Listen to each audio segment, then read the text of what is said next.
All right, brother. You All got right, shalom, shalom. Shalom. We're the brothers coming at you from the GMS ATL Church. And before we get started, we'd like to give all honor and glory unto Yahweh, Ba'ashem, Yahushua, Ba'ashem, Rakakwadash. All right, double honors to our apostles and elders of Great Millstone. Peace, love, and salutations to your hopeful elect who's been pushing the truth, okay? And hey, man, look, we're going to get right into it, man, okay? Things are rolling, man, all right? Prophecy is popping off. They're trying to do mandatory vaccines, okay? They're trying to push the chip. They're trying to push their agenda. Hey, man, we're going to get on this devil today, man, okay? And hey, if you see all these things popping off, repent, man, okay? Come out on the highways and byways, all right? Listen, do what you can for your soul, man, all right? Make sure your calling is for sure, man. Just roughly paraphrasing it, man, all right? Hey, look at the videos, do lessons. Hey, build yourself while you can because, hey, Jacob's trouble is right around the corner, man, all right? Esau's going to start rolling with the punches, okay? But without further ado, let's get that Habakkuk. This is Habakkuk chapter 2 and verse 3. For the vision is yet for an appointed time, but at the end it shall speak. And at the end it shall speak, man, and not lie. All right? Hey, if the prophecies are not lying, we should tell you what? That the Lord, our power, Yahweh Shem Yahushua, is true. Okay? Hey, shalom, Yahweh shalom. Okay? It says it shall not lie. These are the works of Yahweh Shem Yahushua. These are his prophecies. All right? He already told us that these prophecies were going to come to pass, man. All right? He said that all these things was going to happen. All right? And it's not like, it's not lying. It's like it. Okay? He said for an appointed time. All right? It shall tarry. Meaning it's going to build up. It's going to take its time. And whenever the Lord, pop it off, he pop it off, man. Okay? You got it, bro. This is Isaiah 55 and 11. So shall my word be that goeth forth out of my mouth, it shall not return unto me void, but it shall accomplish that which I please, and it shall prosper in the thing whereto I sent it. God, and hey, it's accomplishing, all right. All right? The Lord's words are true, man. All right? Everything, like I said, everything he said that's going to happen, it's accomplished. It's established. The prophets are here, okay? Started with the apostles and elders of Great Millstone, all the way on down, man. Okay? Hey, it's popping, man. It's true. We've been telling you people about the old worlds of the people. We've been telling you people about the earthquakes in diverse places. We've been telling you people about this chip that's about to come, man, real soon. All right? Even your leaders that you people love so much, they even talking about the chip. All right? The people you guys voting for, etc. They making orders on pushing this chip. Okay? Simple as that. So who's telling you the ultimate truth, man? The brothers, the sincere brothers that believe in Yahweh Shem Yahushua, man. Okay? That's been prophesying. That's been telling you the truth, man. Okay? We read that one more time. Habakkuk 2 and 3. For the vision is yet for an appointed time, but at the end it shall speak and not lie. Though it tarry, wait for it, because it will surely come. It will not tarry. It will surely come. It will not tarry. Okay? Ever since this Joe Biden been it's about to be president. He's not in office yet, but ever since the election, hey, things have been popping off, man. Okay, things have been popping off throughout the four corners of the whole planet. Okay, we've been seeing different news everywhere. Okay, news going on in London.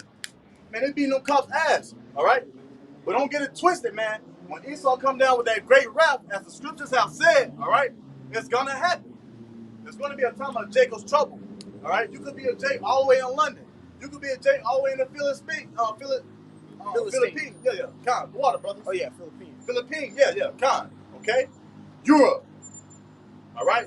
South Africa, America, South America, Mexico, anywhere you are, man. If you believe in Yahweh Shem Yahushua, you best believe that the time of Jacob's trouble is coming, man. All right? And when it comes, it ain't gonna tarry no more. It's gonna be here, man. All right? Meaning you got to show action. You got to show the Lord that, hey, man, I believe in you, okay? I believe that you're going to protect me. I believe that you're going to defeat my enemies, all right? Because look at Esau on the left-hand side. He believed in his technology, okay? Man, Esau believed in himself so much that he put us into captivity, all right? Force-fed us, all right? Took our babies as alligator bait, okay? Raped our women, etc. And still to this day creating technology like the 5G, 6G, all right? etc., to keep us down. That's how much belief he got, so why not we believe in our power? Okay? This man believing in his own works. Ultimately, the Lord's going to bring him down. But hey, man, Esau really showing faith in his own technology. Okay? That's time for us to show faith in our power, man. And this coming to pass, man. Hey, the Lord's going to come back and wipe Esau off the face of the earth, man. Okay?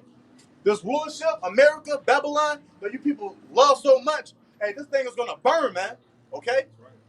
Everything that you guys put your time and energy to, all right? These marriages, these parties, all right, being a homosexual, training, etc., man, it's all going to stop, all right?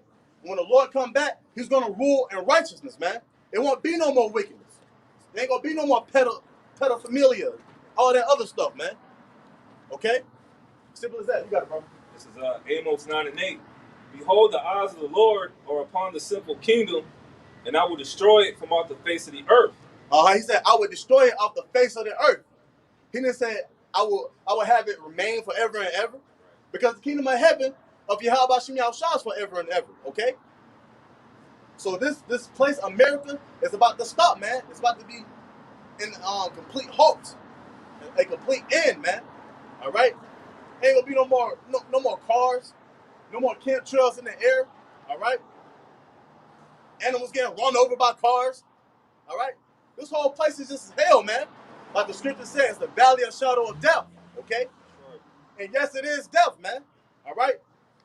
That's why we got to thank the Lord every day that we still here. That's right. Anything can happen. All right?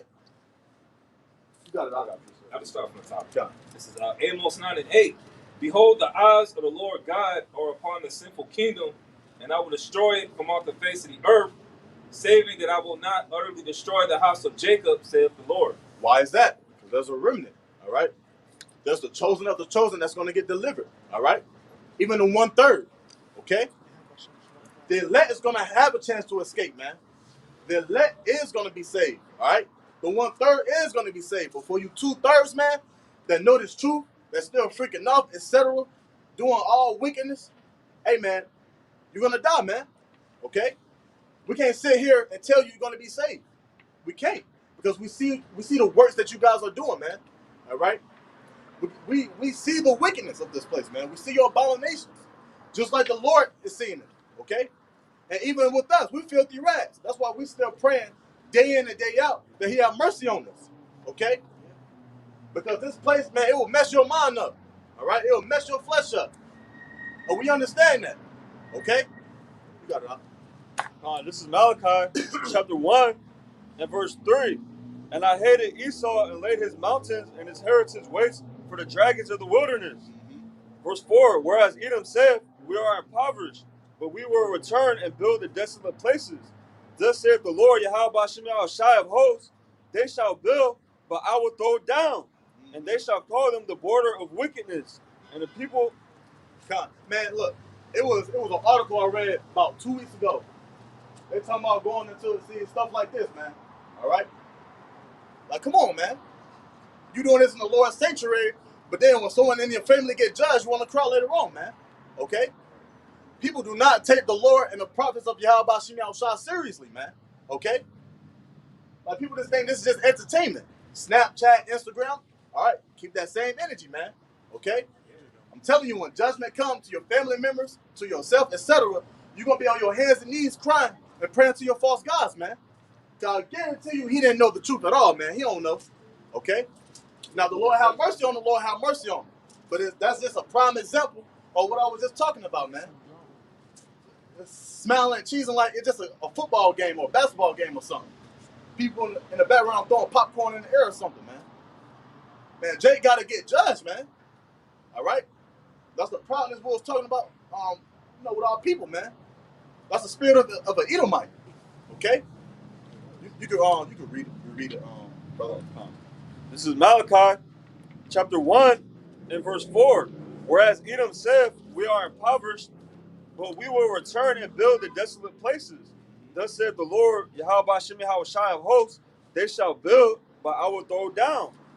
And they shall call them the border of wickedness, and the people against whom the Lord hath indignation forever. God, he is the border of wickedness. Now, like I was saying, before, man, about 2 weeks ago, there was an article came out that they're trying to go to planet Mars. And I did a video on it. I was like, man, y'all just gonna go to planet Mars just to pollute that planet, just to destroy that planet, okay? You ain't gonna rebuild nothing, Esau. Your time is over, man. Okay? And you know this. You know what I'm saying? You know this, man. Okay? Esau, you know this. That's why he's trying to be so hasty. Because, you know, these devils, they living in that hate spirit. Okay? What the scriptures say, woe to you that have lost patience. The Lord dealing with patience, man. Building. But Esau, he trying to mingle. He's like, my captivity is, you know, hey, they know the name, okay? They exposing me.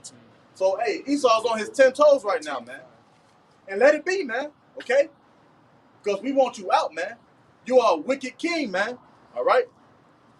You are the reason why this kingdom is like this. Even though it's all prophecy, man. And the crazy thing about it, these elites know, okay? They know who the prophet is. They know about the history. They know what's up, okay? That's why they're trying to make brothers sick, okay? You know, brothers coughing 2 weeks straight, 3 weeks straight. COVID-19. And like the brother beautifully read, man. Hey, the wicked aborting this, man. Just roughly paraphrasing, okay? Got another one? Con. This is Job chapter 14 and verse 5. Seeing his days are determined, the number of his months are with thee. Thou hast appointed his bounds that he cannot pass. Hey, man, that you cannot pass. So no matter what you do, Esau, no matter what you make, it is not going to stop the Lord from coming back, man.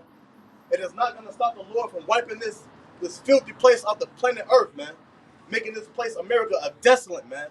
A real desert over here, man, okay? It's not going to stop Yahweh Shem Yahushua, man. He's still fed up with you people. Hey, there was a scripture the brother read earlier. Hey, he hates the house of Edom, man, okay? He hates you Edomites, okay? You guys are trying to do things to us anointed. You guys are trying to do enchantments, etc., which it can't harm us, all right? But you still doing it, okay? You are ultimate witch. You are ultimate vagabond. Hey, you need to be exterminated, man, okay? You destroyed the whole earth. You destroyed a lot of people, man. All right?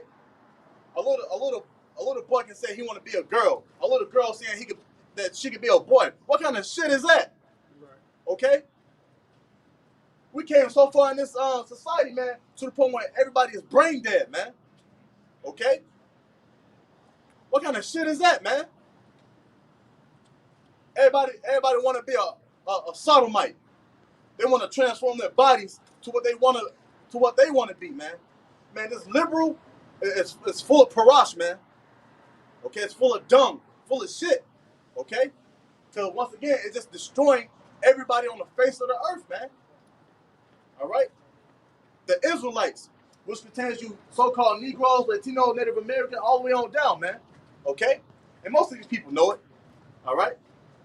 Simple as that. You got it out. This is Habakkuk chapter 2, starting at verse 4. Behold, his soul which is lifted up is not upright in him, but the just shall live by his faith. Hey, the just shall live by his faith, man. Lord willing, the Lord will keep the spirit of faith on us, man. All right? Without faith, man, we're going to be destroyed, man. Without faith, we're going to get shot like these other dudes out here, man. Okay? Without faith, man, hey, that suicidal spirit lingering around, spirit of judgment, spirit of Sodom, all right? Spirit of Sodom and Gomorrah, all right? Man, there's a lot of spirits out here, man, okay? But the just shall live, all right? And as we're getting closer and closer to the day of Jacob's trouble, man, hey, it's up. Hey, you got to keep the spirit of faith, man, and Yahweh Shem Yahushua, that you people even call God in Jesus Christ, man. We got to, man, okay? We know what's up. We see it too, all right? We see the prophecies coming to pass. We see all these things, just like you wicked elites, man, all right? So it's up to us, too, to keep the faith, man. All right? Ultimately, hey, that's just what's going to please our Heavenly Father, man. Hey, he got faith, I bet. Get him. He got faith, get him spiritual power, and go save them from a concentration camp. Or he got faith, let him feed tens of thousands of people. All right? Oh, he got faith. Let him raise a couple people up from the dead. I got a couple elect members that got smoked. Just let them rise them up, show my power. Okay. And it's gonna be real. It's gonna be real like that, man. Okay. It's gonna get down like that. Oh. Send down Michael the Archangel. I'm ready. Okay. It's gonna be in those times, man. The Lord's gonna let y'all people know what's up, man. Okay. And you guys gonna know that it's Yahweh Bashim Yahushua who did it and who done it, man. Okay, what you say, y'all? I don't want to get a precept. You got it, brother. This is Ephesians chapter 2 and verse 8. For by grace ye are saved through faith, and not of yourselves. It is the gift of Yahweh Bashim Yahushua. That's a beautiful gift, man. If the Lord gave you the gift to know his name, all right, gave you, first of all, this one gift comes with multiple gifts, all right? It's like a whole big package, all right? Once the Lord gives you that gift, it comes with a lot of benefits and a lot of opportunities, man, okay? If you withhold that gift and keep it, what does the scripture say? Abide in me. All right, if you abide in Yahweh Bashim Yahushua, can the brother get that word abide on onlineexmond.com? But if you abide in Yahweh Bashim Yahushua, man, it comes with a lot of things, man. Okay? It comes with multiple gifts. Faith, security, discipline, all right? Integrity, charity, brotherly love, man. Okay? Your gifts start building. It start increasing, start leveling up, man. Okay? And that's what's going to ultimately save you, man, in these last days. Shalom. God. You got no word, brother? Ephesians 2 and 8. Yeah, you get that one? You can read it and then get the word. I got it online. Yeah, get that word online. You want it right now? Uh-huh. All right, come. This is abide on the online etymology. It goes into remain, wait for, delay, remain behind, bide, remain, wait, dwell, Dwell, endure. remain. You keep hearing remain. Okay? Endure, man.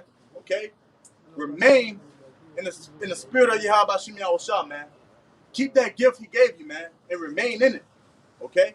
Because ultimately, the gift of faith, man, hey, a lot of people don't got it, man. All right? Hey, if the Lord sent his name to you to get the name, he opened your spiritual eye. Hey, that's a beautiful thing, man. Okay? That's a very good opportunity. Usually they just be right. All right? You got the name of Yahweh Bashim Yahushua. You got an opportunity to understand that you're an Israelite, man. That's a beautiful thing. And I'm pretty sure a lot of brothers feel the same way, including myself. Hey, when you was out there in the world, hey, you know, I'm African American, I'm black. You know, I'm a nigga. All right? And it's real like that, man. Okay? But the Lord gave you a chance and an opportunity, all right, of grace, mercy, having faith. He probably led you to the right group, which is really GMS, okay? Doing this thing to the best of our ability, man. Letting you people know what's up, man, okay? Take that opportunity, man, and don't go back to the world, man, okay? Keep it, because it's a blessing, man, all right? You have an opportunity to get saved, man. You have an opportunity to escape those fiery darts, man, okay, of the wicked. And when I say fiery darts, it goes into the word missile, all right, or arrow, okay? Because those missiles are ultimately coming, man, to America, whether you people believe it or not, man, okay? You got it, Doc. Hey, shalom, brother. Shalom. This is Hebrews 11 and 1. Now faith is the substance of things hoped for, the evidence of things not seen. There's a lot of evidence that's upon the earth right now that the Lord is doing, okay? And the vaccination, the vaccine is they're trying to make the vaccination mandatory. Those are evidence, okay? The wars of the people, once again, those are evidence, all right? Even though the Lord ain't physically here, but he's here spiritually, man, okay? And your faith should be increasing, man, okay? Look around you, man. The whole earth in itself is an evident, man, that the Lord Yahweh Shem Yahushua is real, man. Okay? And that he's working with the apostles and elders of Great Millstone all the way on down, man. It's very evident. It's very clear. All right? So if you people can't see it, man, hey, that's prophecy in itself, man, that the Lord spiritually closed y'all eyes, man. All right? You bumping into walls, man. You can't hear nothing. All right? You can't hear the basic things to get yourself right, man. As a man, woman, and child, man. All right? definition of evidence. God, he's gonna bring out the definition of evidence. All right, the definition of evidence is G 1650, which is a linkos, and it says a proof that by which a thing is proved or tested. The main word, proof, man. Okay. Hey, but Bakusha, can the brother get what was the second chapter? I believe the 28th or the 29th verse. Let's get into some of those evidence, man. Okay. No, we'll get it first.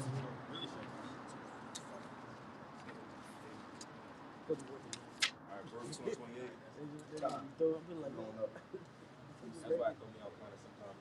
Go 29. Alright, this is the Baruch 228. Here goes some evidence. You got it out.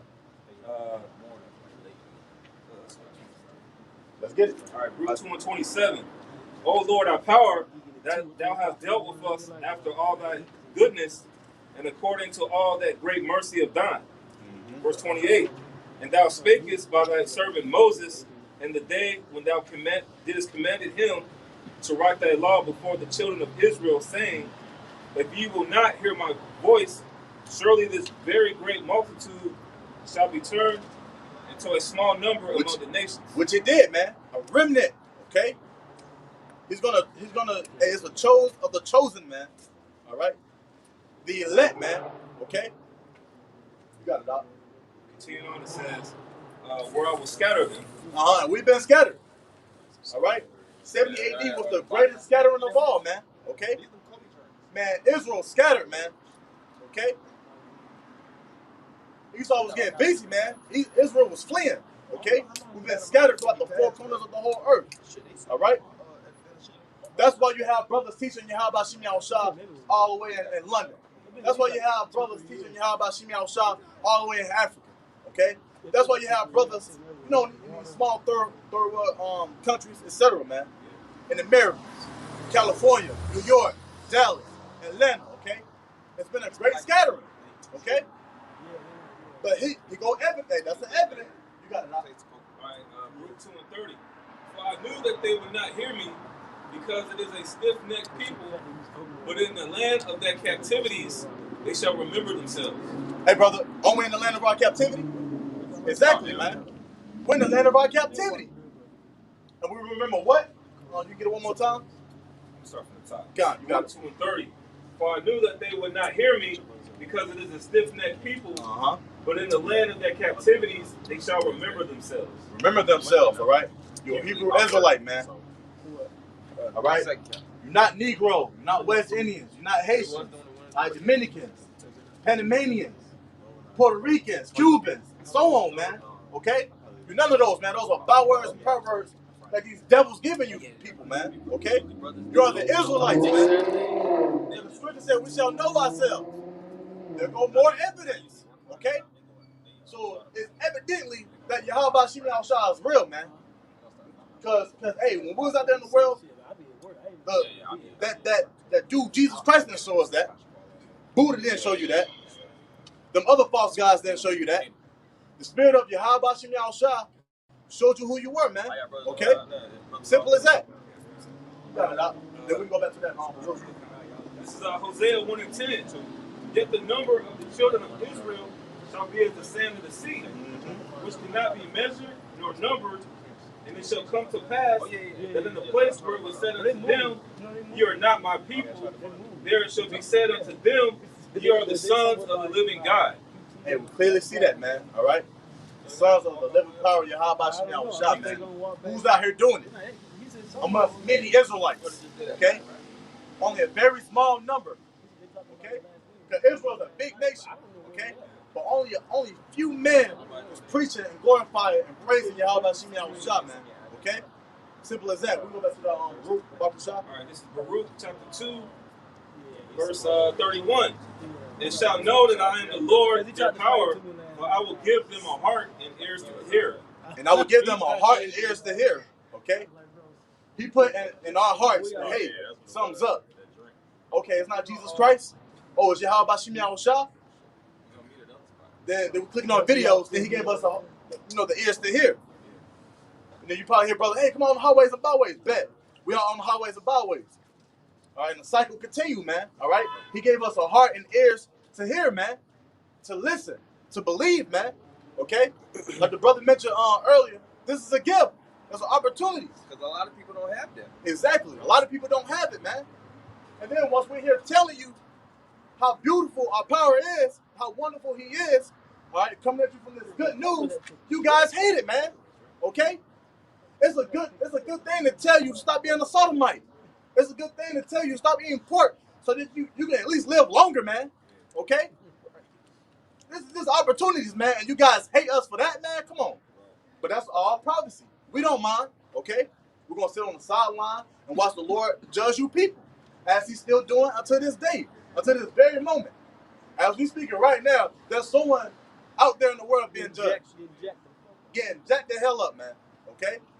Boosie got shot in the foot. Oh, yeah. Yeah, he got to get his leg chopped off. Damn nigga, man. Right. Well, allegedly, I don't know how factual that is. Yeah. They got diabetes. Jake been getting jacked up left and right, man. That's judgment. Yeah, that's judgment. And now it's a lot of Jakes that's actually scared. They're actually, going to these wicked professions, but they know it's going to be really a ticket on their head for pushing out their wickedness. You see all these different Jakes going around killing rappers and stuff, and really they be blaming them rappers for the wickedness that be going on in their damn cities, man. Yeah. And they should be blamed.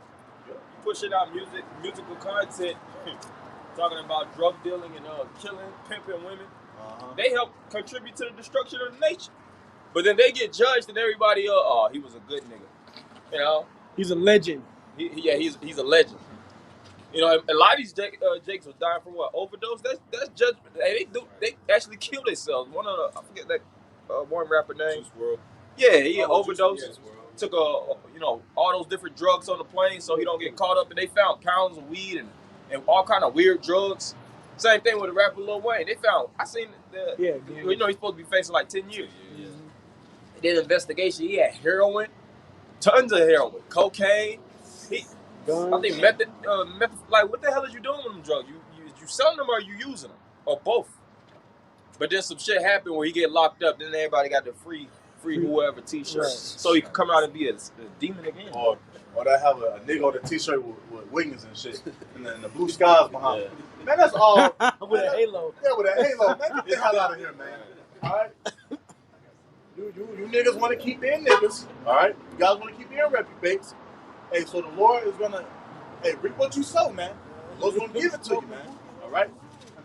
After you get that, let's go back to our barbershop. Yeah, this is Galatians 6:7. Be not deceived. God is not mocked.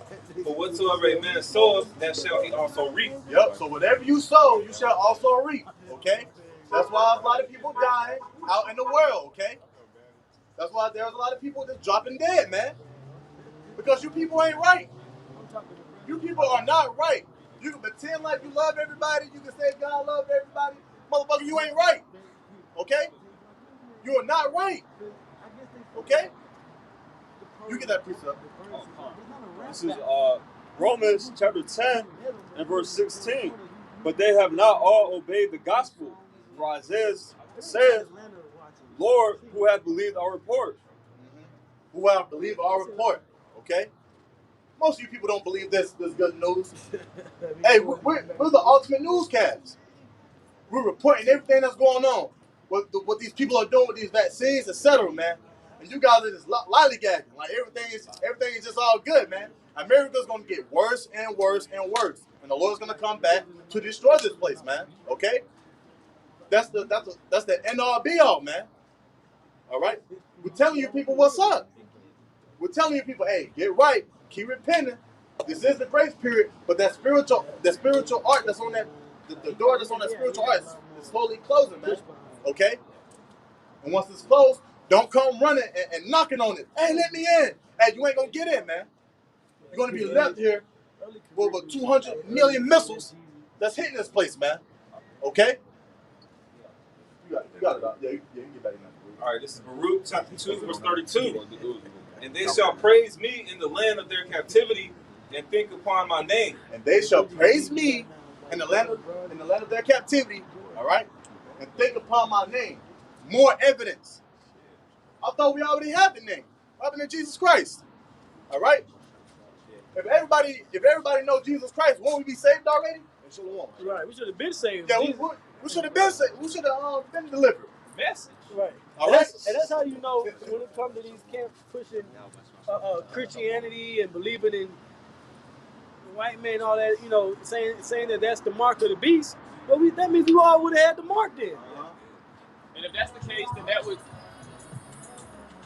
you should give the white man a pat on the back for invading all these different lands and pushing Jesus Christ and Catholicism on. Right. He did the world a favor, and according to the context of plantation Christianity, because when those Spanish conquistadors and their different troops started expediting, so to speak, doing their expeditions around the world, basically kicking ass and pushing religion. After that, the whole world turned Catholic or Christian, right? Jesus should have been on the throne. They ain't know nothing about no Christianity here in America. Look around. North America, South America. You go to deal with those Latin tribes. Jesus Christos, Maria, and all this stuff. You go to, I work in a car spot. And you see the big, big Saint Mary, so to speak. Illuminating all kind of colors around it and shit. And then they'll have they got the Virgin de Guadalupe. Yep. But they push that spirit of what? Heavy Christianity.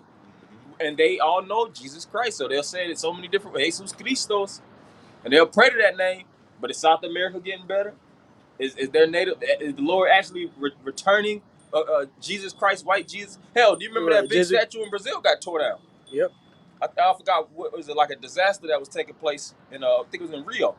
That whole thing collapsed. Jesus Christ should have been protected. These shootings in these churches, Jesus Christ should have been on that. Man, Michael should have came through with a big shield and shielded all the Christians from them shootings, but he didn't. The Lord's not dealing with Christians. So if we all have the name of Jesus Christ, where's the streets of gold, man? We already had the money. Why are we not back in our homeland? Okay. What about those new bodies?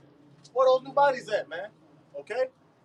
If Jesus Christ is our Lord and Savior, why is there still sodomites? All right. Why is there still trainings? Okay. Why is the planet still covered in concrete? Why do people die? Why do people die? Right. I thought we were supposed to live forever. If Jesus Christ is our Lord and Savior, man. All right? Not. All right? Man, the Lord Yahweh Shem Yahushua is our Lord and Savior, man. And ever since the apostles and the elders, great millstone, all the way on down, start preaching his name, that's when things start popping off, man. He's on his way back, man, and then we're going to be back into our homeland. Matter of fact, get that root because it's going to go into it. There's more evidence right here, man. Okay? I'll start from 32. Con, you got it. This is Root 2 and 32. And they shall praise me in the land of their captivity and think upon my name. Con. Verse 33, and return from their stiff neck and from their wicked deeds, for they shall remember the way of their fathers, which sinned before the Lord. Which is Abraham, Isaac, Jacob, and so on. Continue with Bible shop.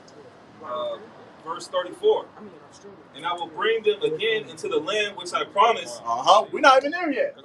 So if Jesus Christ's name would have been in our land already. Okay? Because he said, which I promised. The Lord said that. He said, which I promised. Continue with Bible shop. Verse 34, and I will bring them into the land which I promised with an oath unto their fathers, Abraham, Isaac, and Jacob, and they shall be lords of it. And I will increase them, and they shall not be diminished. They shall not be diminished, man. Man, we still here in our captivity, waiting on our power, Yahweh Shem Yahushua. Okay? Lord willing, he keep the spirit on us. Keep enduring, man. All right? Keep fishing up the elect to endure Jacob's trouble, etc. And ultimately, the elect will, okay? The elect ain't going to take no chip. The elect is going to eat. All right? Healing and doing all types of stuff, man. All power in Yahweh Shem Yahushua's name, okay? Simple as that. So, hey, that should let you know Jesus Christ, that name is not right, man. All right? Buddha, that name is not right. Allah, that name is not right. Jehovah, that name is not right. Ahaya, that name is not right, man. Okay? Yahweh, that name is not right. Okay? Hey, matter of fact, was Psalms 96 and 10, the God of the nations are idols. Yeah, get that real fast. And I want to just say, because when you actually go into those different gods and things of that nature that people worship, I wonder if we got a God song. We need that. We need one. Yeah, we need to grab one. I think we do. You know. Yeah, there it is. That's it right there? You got one? The gods. All of them hold a negative spirit, a vibration with it, man. These are demonic. This is demonic imagery, but these different religions actually hold these as sacred. You got Baphomet, which that's probably Satan. Shiva, I think was the goddess of destruction. Yeah. And if you deal with the UN, Hinduism, So you deal with the what was that? I think it was the UN. It was like a UN meeting where they was actually in China before the coronavirus basically, started to run rampant. They was actually had a congressional meeting, and they had the god Shiva in the midst of them, man. Oh yeah, the god of destruction. And then lo and behold, shortly after, pose with the legs out, she was doing a little. Yeah. Shortly Yeah. after, you see all this, the plague hit. You got all these different guys, Buddha and stuff like that, Haile Selassie, which that's, even the whole thing with Haile Selassie was, Lord willing, I might do a lesson on this alone, man. Go through these different, because Haile Selassie, he wasn't even what was his nationality? Ethiopian. He was an Elamite. And a lot of, he was Elam. That's it. He wasn't even our people, man. But when you go into these different Rastafaris, which they say the head of Rastafari, Ras goes to the Hebrew word Rash, which means the head, and Tafari, I think that goes into Haile Selassie. They worship the Rastafarians worship Haile Selassie as a god, man. And what he got and buried, put up under a toilet, man. Yeah, But you got these different people talking about Haile Selassie, the Bobo Ashanti, and these different Rastas. Yeah. They praise Haile Selassie. Haile Selassie the First. Coming from the seed line of David. They'll say the Queen of Sheba. That's not in the scriptures, man. And all these different guys. Malachi Z. York, he was a demon. He actually made a confession. You can actually go to the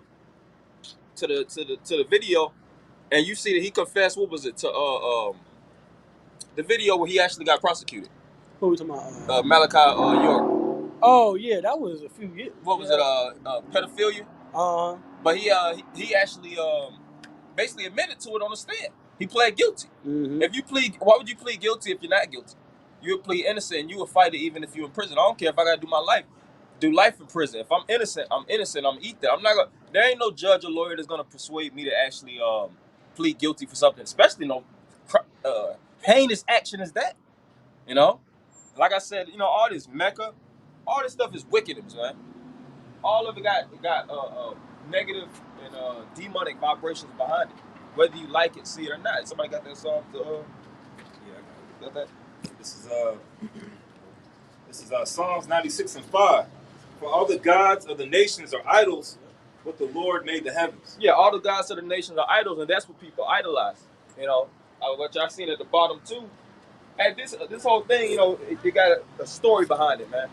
Each and every one of these religions got some type of story behind it, and it makes it where people justify actually following. And it's tens of millions of people that follow these different religions, hundreds of millions. Where we at? Mecca and Kaaba. When you deal with the Kaaba stone, they say that's a meteorite that came down from heaven, and basically got that the black protection over it. And you see, look at that. These are people. Yeah. Dozens of people that they would go to Mecca, and they would worship the Kaaba stone, which that really is witchcraft. When you go into I think Leviticus, it speaks about the stone. You basically worship idols of wood and stone. Yeah, wood and stone. Yeah, which is in Deuteronomy 28, which shows how people are going to get into these other idols and religions. Which the Kaaba, and it's a Kaaba stone that people actually worship, and then they'll prop Muhammad up, and they'll actually make it seem like he was a guy. And that was even when you're dealing with those different Arabs. Which Lord willing, matter of fact, we can switch out. We'll switch out. All right, I'm just going to spirit on me. I don't want to hold it, but keep going on, because I wanted to say something about Somebody can hold that sign up in the Arab religion. These different Arabs, when Muhammad basically took getting the power, who was the main girl that actually helped finance Muhammad? Khadijah.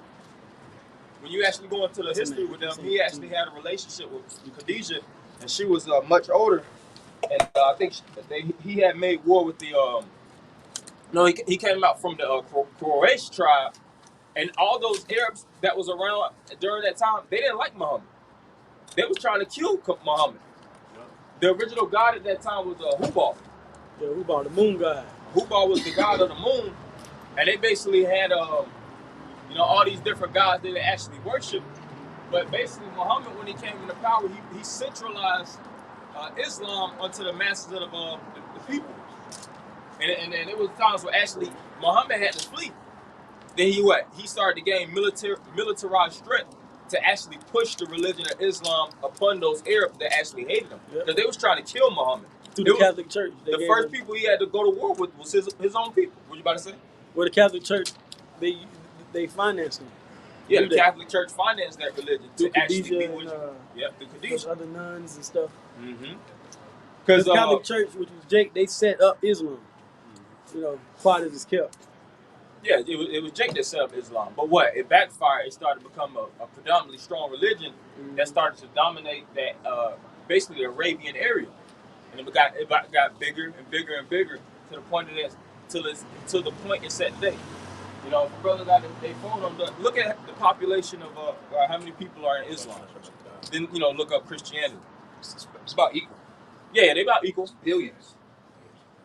Look that up real fast. So it's dozens of people that actually buy into this bullshit. But how many people actually know the origins? Everything has an origin. You ask the average person that's involved in Islam or somebody that's a Muslim, the origins of Islam, how did Islam come to be? None of them will really even know. I got it. You got it? It says, overall, there are about 2.3 billion Christians in the world and 1.8 billion Muslims. That's a lot of dumbasses, man. That's a lot of people that follow blindly. Majority of the world is full of idiots, man. Mm-hmm. People don't, 2 Timothy 2:15. People that don't study to show themselves approved. That's damn near half the people. Actually do research. And like I said, we could go through the, if we literally had the time, which is impossible. Go through the world and interview each and every one of these individuals and ask them basic questions, and they wouldn't know.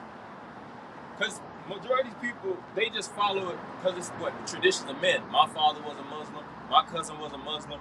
Prisons is full of Muslims. They be jacked up. Yeah. So they want to follow that religion, and everybody goes with the flow of things. I remember when I was in Christianity, I was a little boy, and it was like Vacation Bible School, and the nigga that was over it, he was like, how many of y'all be a Christian if your parents wasn't a Christian? If your parents wasn't a Christian, would you be a Christian, right? And everybody in the room just blindly stupid, like he said, just, I'll be a Christian, but me being prepped for this, I'm like, no, I'm just this because of my parents. Like, my parents were devil worshippers, I'd probably be a devil worshiper. Yeah. Like how you said, like, it was like the majority of the people, they're just, I just know I gotta be something. They just go along with the tradition. They gotta feel this tradition. Because that's like a void. You say, you have ethnicity. You gotta have an ethnicity. Yeah. So what's the first thing? I gotta be black. All these people saying they black. I can't say I'm different. Yeah. Right. I'm black. I'm gonna be looked at crazy. I came out from a woman that said she's black. My father, my grandfather, his grandfather, his grandmother, all of them was black. So I guess I'm black. They was Christians. I guess some people might veer off and it might, but it's still within the category that they put your ass in. That veering off is. It's like giving it right back to you, but that veering off is just happening right now because people are waking up and everybody's just devil, like Christianity, people leaving Christianity, becoming witches and shit like that. So, like you said, that veering off is really now. Yeah. It wasn't like this 10, 15 years ago. Nah, you was a Christian, That's it. Mm-hmm. It's more than the internet. Yeah, the internet. Psalm chapter 96 and verse 5. For all the gods of the nations are idols. Yeah, for all the gods of the nation. It ain't some of them are idols. Some of them you could deal with. The scriptures is anti-Islam, Buddhism. Or the scriptures is anti-Catholicism, but it's pro-Christianity. The scriptures condemn all those religions, man. That's right. Because the Lord didn't make religion. The Lord made laws, statutes, and commandments which his people ought to keep and be above all nations. There's no, and then you have these different people that have these different religions they go by, and they don't see these religions in the scriptures, but they'll actually try to permit and actually attach themselves into the scriptures. Islam, they call it the Abrahamic religions. Islam is an Abrahamic religion. Christianity is an Abrahamic religion. Catholicism is an Abrahamic religion. Judaism, that's the other one. Judaism is an Abrahamic religion. They all give credence unto Abraham, Isaac, Jacob, which those patriarchs. And they'll make all of them make mentions to the Israelites in these different religious texts. Abraham, Isaac, Ishmael. But they don't even hold Israel as high in today's time. Who are the modern day Israelites? And to even respect and actually revere them. But they'll say, yeah, the Israelites were a powerful people and that's God's chosen people. But where are they today? You're telling me those damn Arabs, which they stole that land. They actually robbed the natives of that land like they robbed everywhere else. It took nationality. But anything should change. The white man has been, and that ain't just saying, oh, because we hate white people because we black. The white man is a well-known thief. Well documented. It's well heavily documented that he stole the world. I want to tell you, I remember weeks back or months back, we're going to Britain, stealing like 90% of the world. When you go into how many nations that they invaded after World War II, I think it was over 66 countries. You know, that's why it's that red, white, and blue flag. Even when you look at that, look at those flags all over the world. Majority of them red, white, and blue. And they have the little British. They'll have a British essence, a British-like look to it, like the Australian flag. The American flag is really a British flag. It's a British flag. The original 13 colony flag, it looks like the British flag. It looks like the British flag. You done with that one? The song? Bars and stripes, that's it. That's British. Stars. Since but the Lord made the heavens. Yeah, the Lord is the one that created the heavens and the earth. You know, I think it was even on that list. I don't know if they had. Well, they got Scientology, which I want to go into Darwinism. You know, according to Darwinism and all these different sciences today, which is force fed unto us. They give us these theories to entertain, so because it's really like we throwing it out your way, but technically we persuading you because we're really giving you the perspective on how the world was created in science. Every year, when you was in school, you had to actually take and attend science class. You gonna say, you know what? I don't believe in none of this shit. I don't want to take science class. You're required to take science class. That's right. You're required to take it, and in science class they teach you these different theories. We all learned about Darwinism. We all learned about the theory of evolution. Big Bang. The Big Bang theory. We were required, and we had to watch videos, you know, and take tests. And answer, if we were to answer incorrectly and say, you know what, I don't believe this part. I believe this is my theory. And that ain't the theory, it's the fact of this. And so they actually that's a form of them force feeding. It's like the illusion of choice. Yep. You know, and then most people go with that. If you actually want to be proficient in the science world, you have to actually take your scientific academics and take different courses to be more advanced in that particular field and teach and create and mold other curriculum, you know, prodigies to be just like you. Which that's when people actually start to worship these things. Would you say? You gotta use Esau's curriculum.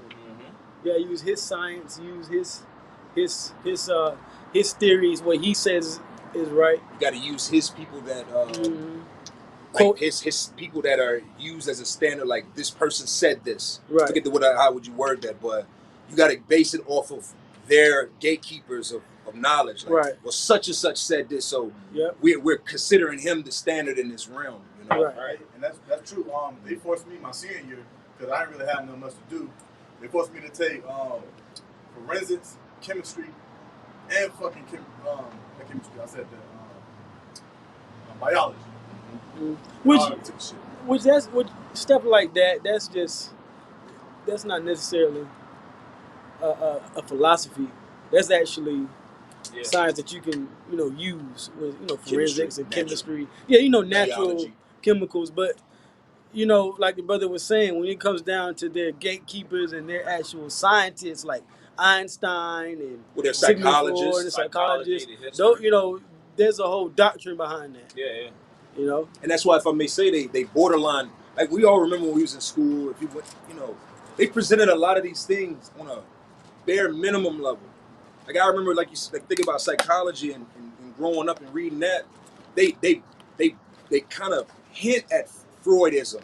Yeah. They don't go into it. Freud. They never go into these different sciences and what they truly like. Thomas Malthus, that was a scientist I remember growing up learning, and they presented his idea as, oh, you know, this is old belief. Don't worry about it. You know how they presented like 1700, 1800s. Copernicus and all of this. Yeah, but they don't tell it to us in a sense like, yeah, there's people on the earth right now that are still continuing this school of thought. So you just are swayed with the deception, but you ain't really got the true understanding of it. Yeah, and then you have these different teachers, especially when you deal with different styles of school systems. They teach different, man. It's a different style of rhetoric. Here in the South, you know, I seen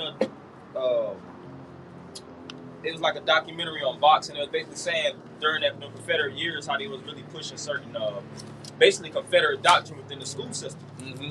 You know, so when the children would attend, they would basically have to get a Confederate style narrative, and they basically was getting it like, yeah, the Confederates was really whooping the UN ass, the United, not United Nations, Union. The Union forces. That's putting the basically whooping on the Union asses as well as other things to basically, you know, brand a new style of history to be etched in your thoughts, and a lot of people bought into that. Same, really, school on the whole is just wicked, man. History. You know, history. His story. The winners write history. Right. You know, right. The winners of the wars write this. Yeah, they write history. And it's unbiased. They won't never say, all right, they'll say these people were wrong, but they don't actually see how they. And today, these people, they actually own the bank system. They actually own the court system. They actually own this system. They own your ass with your Social Security. They'll never really get in depth, especially these teachers. They just want to check, man. Your teacher say that, they're going to be fired the next day. Oh, my teacher told me that the government owned me. You know? That's why they're teachers and not educators. Yeah, that's right. They don't connect the dots. They just give you dots from there. Yeah, this happened. Teach a curriculum. That happened. Yep. That happened. Take a test on it. You pass. Get the fuck out of my face. Now I got to go through the next Another group of idiots. Yeah. The class of 13 idiots. Yeah. The new batch. You had what was that? The population of. Oh yeah. You already looked at it. You go ahead. God. This is 1 Corinthians 3, verse 18. Let no man deceive himself. If any man among you seemeth to be wise in this world, let him become a fool, that he may be wise. Verse 19. For the wisdom of this world is foolishness with the Most High. Yeah, what this world calls wisdom, we call foolishness. And the scripture says that the foolishness of the Most High is greater than men. And there's the actual power. Is it? Hey, why don't we never learn about UFOs in the school? Jurisdiction. You know, that's a theory. That's a theory that they exist. No. Backed by a lot of a lot of it's actually more than a theory, to be honest, because you actually can physically see them. You see the physical movements of so-called UFOs all throughout the planet Earth. So it ain't something I believe existed, but I don't have proof of it today. They believe in dinosaurs, right? Don't they actually have the dinosaurs in the museums? You got to pay to go to the museum and hear about the fucking raptor. You watch documentaries or something. They talk about megalodon, and this is how he looked, and this was his structure, and he mainly ate this type of. They'll give you the actual locations of where they ate on underwater. But they never actually had one, and they'll just have these different bones. They'll actually, some of them will say, all right, these bones are evidence that this exists. But what about chariots? It's scores. It's actually hundreds, maybe if not hundreds of thousands of people that actually recorded seeing chariots. All right? Yeah. Alexander the Great recorded himself seeing a chariot. The government just released documents talking about UFOs. But they'll never put that in the school system. Why didn't we learn about that in the school system? It could have been an actual thing. But see, it's anti-government, and it actually makes you speculate and think outside of the box. When the government wants you to think according to their narrative, UFOs, they can't control them. That's something that's extraterrestrial. It's outside of our terrain of control. that goes out of the narrative of the scripture saying that he shall be think he is as God. He is the Most High. Yeah, that's Because these things, as prophecy reveals itself and the Lord shows His Spirit, it's going to cut his indoctrination that He is God. See, these people really believe the white man is God. Not just Jesus Christ was a white man. No, they believe the God is an actual white man. He's the most purest, the holiest. So they can't take in thoughts that says what? It says otherwise. Like that would say completely otherwise. Wait a minute, there's a power outside of this that's stronger than what we're dealing with. Right. They can't That's accept scary. that. That's scary. That goes against the whole agenda. Yeah, and it's all about what? Psychological control, man. That's right, bro. And it's another reason why your when you go to your churches all throughout, really all churches, it has white Jesus. Mm-hmm. You don't never go nowhere else and they just switch the Jesus up. All right, like, yeah, they got a Chinese version. I like, I don't want to see the Chinese Jesus. They got the black Jesus over here. They got all kind of different colors. Hey, if they was really fair, they have all kind of, according to them, they would have every color of the fucking rainbow, man. You go over there and you see a green painted Jesus, then you got a purple painted, fluorescent, you got a blue, you got a fluorescent, every color. Yeah. Got it, but nah, he has to be white. Right. And what's up with that? That's part of Esau's indoctrination, man. And if you can't do that, then why have an image in the first place? Yeah. Why have an image in the first place? Right. You know what I'm saying? Like, and then they'll say, we don't know, so why actually have a... What does it matter? Right. What does it matter?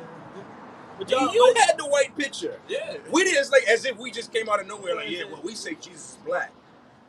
We just saying that because the image that was pushed on the earth was a white man. Right. You mad at us for saying, nah, technically that's wrong. Like, this place, man. This place is... That's why it's a city of confusion. Fucking Babylon. God. Babylon, man. For it is written, of confusion. He taketh the wise in their own craftiness. And this is the part of the wise being caught in their own craftiness. You know, there's a lot of people that they have whistleblowers that actually show, like, the wisdom of this place is bullshit, man. Yes. I was watching the Joe Rogan Experience, but she got some really good interviewers that actually go on the show. And it was this guy, I think Dave Smith. He was a politician, but he was basically going into democracy. And he was like, really, this democracy shit, this shit really some bullshit. He was like, man, this ain't how a system's supposed to be ran. He was really going to like 51-49. You telling me this many people could vote, then they actually could pick this person, and then this many people could vote. And most people, in reality, have their head stuck up their asses. They don't know anything about Biden's policy, don't know anything about Trump's policy. They just look at things from a character perspective. And Pick colors. Right. Yeah. Picking colors and whoever has more, who's more decorated to the world. And by the way, he's an old devil, man. He's an OG in wickedness. Bro, he said, I'm corrupted. He came out of his own mouth and said, hey, I'm corrupted. Maybe you guys shouldn't vote for me. That was like in the 70s. He was young and devilish. Yeah, he was a young whipper devil. A young strapping devil. What they call him? It's the actual term for the actual, what's a rascal. And when you look at a rascal, it means basically like a little devil. Baby devil. Because when you actually see it, like the little rascals, that's like a baby devil that actually hasn't fully grown yet. Like walking around being a fucking minotaur, man. You know? Miscreants, man. Yeah, or miscreant. That's another one. Verse 20, and again, the Lord knoweth the thoughts of the wise, that they are vain. Yeah, thoughts of the wise are vain, man. And you see now, with the system that we live in, their only solution of actually treating people is running the chemicals, man. Here it is. This is a pandemic that we're living in, and it came from the wild, but they don't actually use wild herbs to actually try to cure it. Right, like if it came from, what was it, fish or something I was eating something off? Nah, well, according to them, it came from like paneling and things in a wet shop, actually. Feces and all kind of animals actually defecating in like cages. And yeah, like bio-organic matter. So you should be able to use organic. Yeah, you should be able to use that to battle that. To be like an antibiotic. To be an antibiotic. Or people could just accept the fact that people die every second of the day. Yeah. Right. People have been in their own world and lose sight of it. So CNN with the psychological warfare. Oh shit! 250,000 people have died since March? No shit. Could you imagine if they actually put the death clock on your TV all the time? Like if you saw the death clock high, it's like every second somebody's dying. Like people are, bro, people die. Just accept the fact that people die. If you got caught out there and you caught COVID, nigga, it was just your time. Right. And then I was telling my ribbons, I was like, now you see how they, which is fear mongering, right? And they pushing this, and I was like, why y'all don't tell me why y'all don't put how many babies were born? Why y'all don't put a birth rate? Which goes back to what the brother was just saying, like people are born and die every day. You know what I'm saying? Like that's just a natural part of life. They're not gonna accept it as such, and just basically let a virus actually run rampant because it's something that's not tested. It's uncontrolled. They don't know how far this pandemic may go, so they have to stop and control it, and basically arrest this virus before it actually spirals out of their control. Because it's already out of their control. That's the reason why majority of the markets are being closed down. So it ain't like you just ignore it. There is a certain sickness that's actually plaguing the world, literally. That's why airlines, all these different units and shit, jobs are shutting down. So it is something that has to be looked at. But it's like, how do you go about dealing with it? And they don't understand. Really, it's judgment from your how about your mouth shop. When the Lord was putting hell on nations, he would plague them. And there was a certain time that plague would let up, and they would actually take the herbs and things of that nature and do what it took. What they had to do, a lot of them be shut up in their houses. Hell, if you were to commit suicide during that plague, shit, the plague got you. You were a byproduct of the actual death that the plague actually brought. But if you were to actually persevere and make it through, and pray to Yahweh Shema Shah, the Lord would pass over you as like the Passover. The Passover was a form of a plague, man. It was an actual death angel that actually was putting death upon the face of the earth. And you couldn't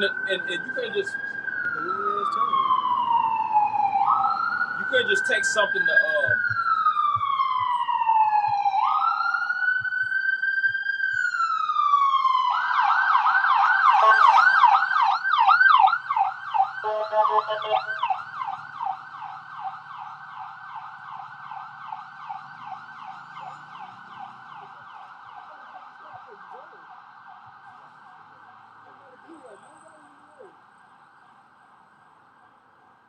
This is Colossians chapter 2, verse 8.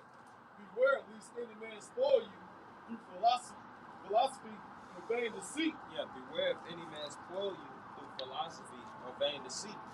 Esau has vain deceit, but it actually helps him push a certain agenda upon you. And all these different things, they study the tactics of how to control governments, how to actually enforce laws, how to enforce, like they already had trial runs and enforcing vaccinations upon you blacks, Latinos, and Native Americans. Look at the Tuskegee experiment. The word experiment goes into try out. You have the Puerto Rican experiment. Puerto Rican cancer experiment. Yeah. Tuskegee experiment. Where they actually lined you blacks up and they injected you with, they basically came in the spirit of, all right, we're injecting you with something that is for your benefit. And then they actually was giving the people in the black community syphilis, man. That's well documented, man. But now we should trust this devil and the Gates Foundation.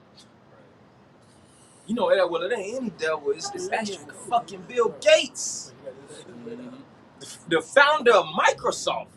You know how many people fuck with Microsoft? That's a symptom. Right. Hey, Microsoft witchcraft. Hey, the internet itself is witchcraft, man. The stuff that majority of these devils actually push. That's to push the fear. Oh, see, we use it on the left hand energy on the right. That is really a way that even these cell phones. We ain't supposed to be living with these big ass phones in our pocket, man. This ain't natural. These different components of technology that can be scanned and tracked. This is your new wallet. You don't even need a wallet nowadays. I lost my wallet last week, actually at camp. I was thinking, should I even get another wallet? I actually put my all my debit cards on my phone. I can't lose this shit no more. And all you gotta do is keep a tracker on your joint, But it ain't supposed to really be like that. Our true wealth is what? Gold and silver, man. Mm-hmm. But we don't have none of that. You got. I got a preset for you too. I do. I keep putting your ID on my phone. A little bit more on that. After the traditions of men. After the traditions of men. After the rudiments of the world. After the rudiments of the world. So a lot of people follow the traditions of men. All right, which I actually had, which you know, you can drop it, but it's cool. I didn't want it really that heavily. But Jeremiah 10:2, that's one of the traditions of men. Hell, Thanksgiving, that's a tradition of men. And then you have the story of how people put it. It was actually the Pilgrims, you know, and Native Americans actually holding hands, you know, and giving thanks. Like that was the end of it. And then the natives ruled and the Pilgrims ruled together. What happened after that? That's why they slide in there. Like the natives said, you know what? Y'all can have this land now. Like, you know what? We don't really need it. They killed themselves. And then they just died off, and then the white man actually just took control like an inheritance. Right. You know? They left us this land in their will. Like, get the hell out of here, man. Go to the next page. What happened after that? Yeah. What happened after that? What happened after that? What happened after Thanksgiving? What happened before that? What happened before that? You know? That was a mission to take those Native Americans down, and they actually accomplished it. And they made a holiday, an annual holiday that all people could see of them actually taking you down. And then they put it secretly throughout football leagues. They'll put it secretly through these different societies, you know, and they'll actually they secretly celebrate. Yeah, the Dallas Cowboys versus the Redskins on Thanksgiving. The fall of you blacks, Latinos, and Native Americans. That's why you had in it don't matter what the Redskins 70 AD. No, you have a coin known as what? You have a coin. You have a coin known as the Judah Compter. I know it's not Redskins. Judah Compter means Judah conquered. Look up the Judah Compter. You know, yeah, actually, brother, go to that real fast on the images. You know, and who actually established that coin? The Edomites when they took down the Israelites during 70 AD. All right, with Titus, the son of Vespasian, when they took the Israelites down, and then what else did they build alongside? You know, actually having that, the Ark of Titus, which when you have an ark, that ark represents victory, and Titus actually had that ark to actually represent the victory. And within that ark, you can actually see, if I'm not mistaken, it's chiseled imagery of actual white people running out of the temple. They robbed the temple, they ransacked the temple. And they have big boy menorahs full of gold. They didn't just run on it and just not have. They still have these artifacts onto this day. Onto this day. I got it. You got it? Yeah. This is Judea Copter coins were a series of commemorative coins originally issued by the Roman Emperor Vespasian to celebrate the capture of Judea and the destruction of the Jewish Second Temple by his son Titus in 70 AD. During the first Jewish revolt. Yeah, and that's why you have in today's time, what is it, Mount Everest in America? Mount Rushmore, excuse me. Mount Rushmore, you see go to the images. It's George Washington, Abraham Lincoln. Of the coin? Mm-hmm. Yeah, George Washington. James Madison or James Monroe. Yeah, and you see on the front of the coin. That's Vespasian right there. And you have in today's time, it don't change, man.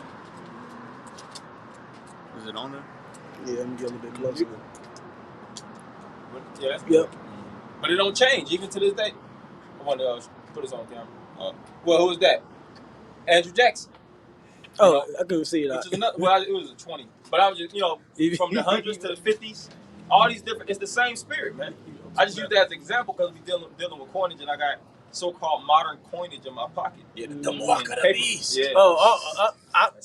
You got the mark on. You got the mark of the beast, bro. Man, you got the mark, all bro. Got it, everybody got to use this shit.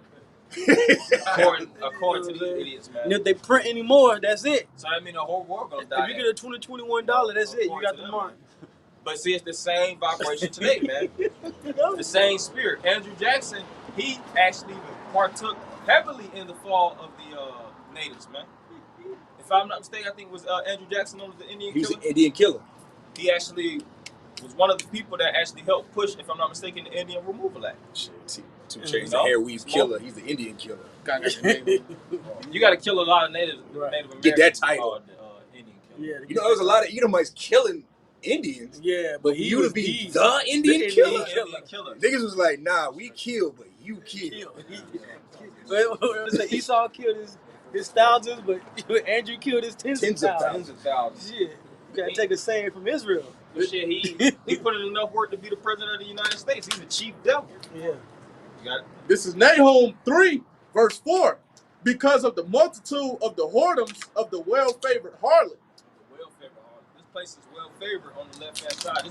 This place was chosen to rule. You know, it wasn't just coincidental. Just like when you go into all these different kingdoms that were the rule, they had you know, the primary individual like Cyrus.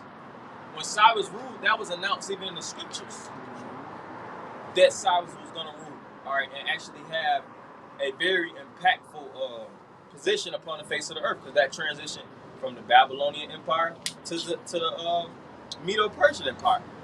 When you go into what was that Isaiah the 44th chapter, and I think Isaiah 45 and 1. Actually, Cyrus, when you go into the scriptures, he was known as the Messiah. You know, it says actually. Matter of fact, read that. Go to Isaiah 45 and 1. I think that's it.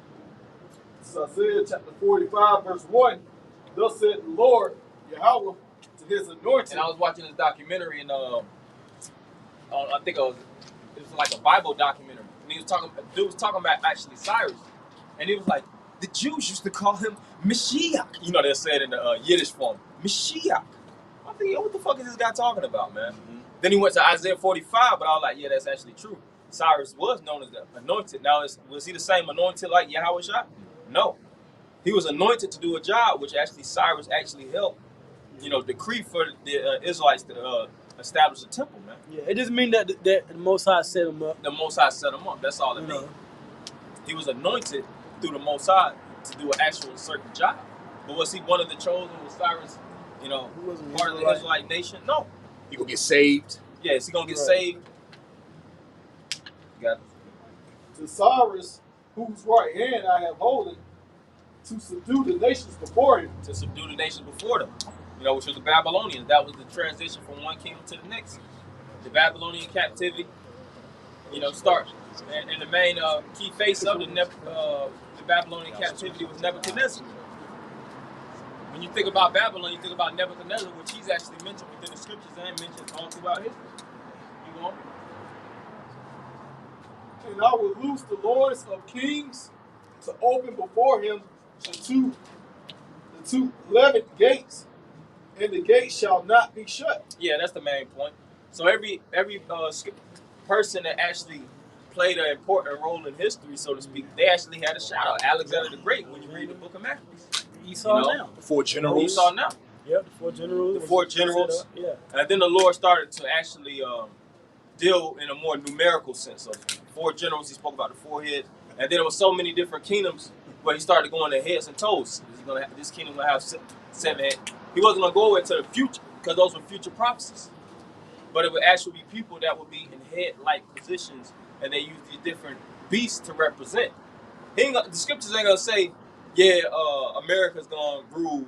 United States of America. Yeah, the United States of America is going to rule soon.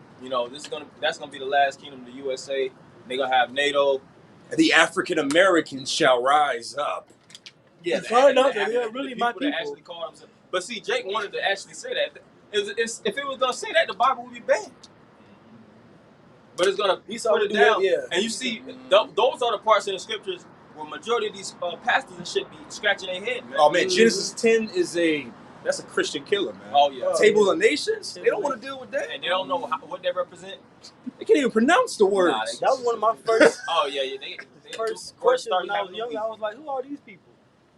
We got it right here on that song. Oh, man, yeah. Yeah, we know the secrets, but that's a mystery. Yeah. That's that Amos. That's the Amos. What is that? The fifth chapter. The secrets of the Lord are given unto the prophets. Man, that's major. Hell yeah. Which most people can't see and they can't connect the dots. And these would be like, that's why we can happen to the nation. Which a lot of those Hamites actually know that everybody else that line of Ham. From the Egyptians and foot. The Arabs.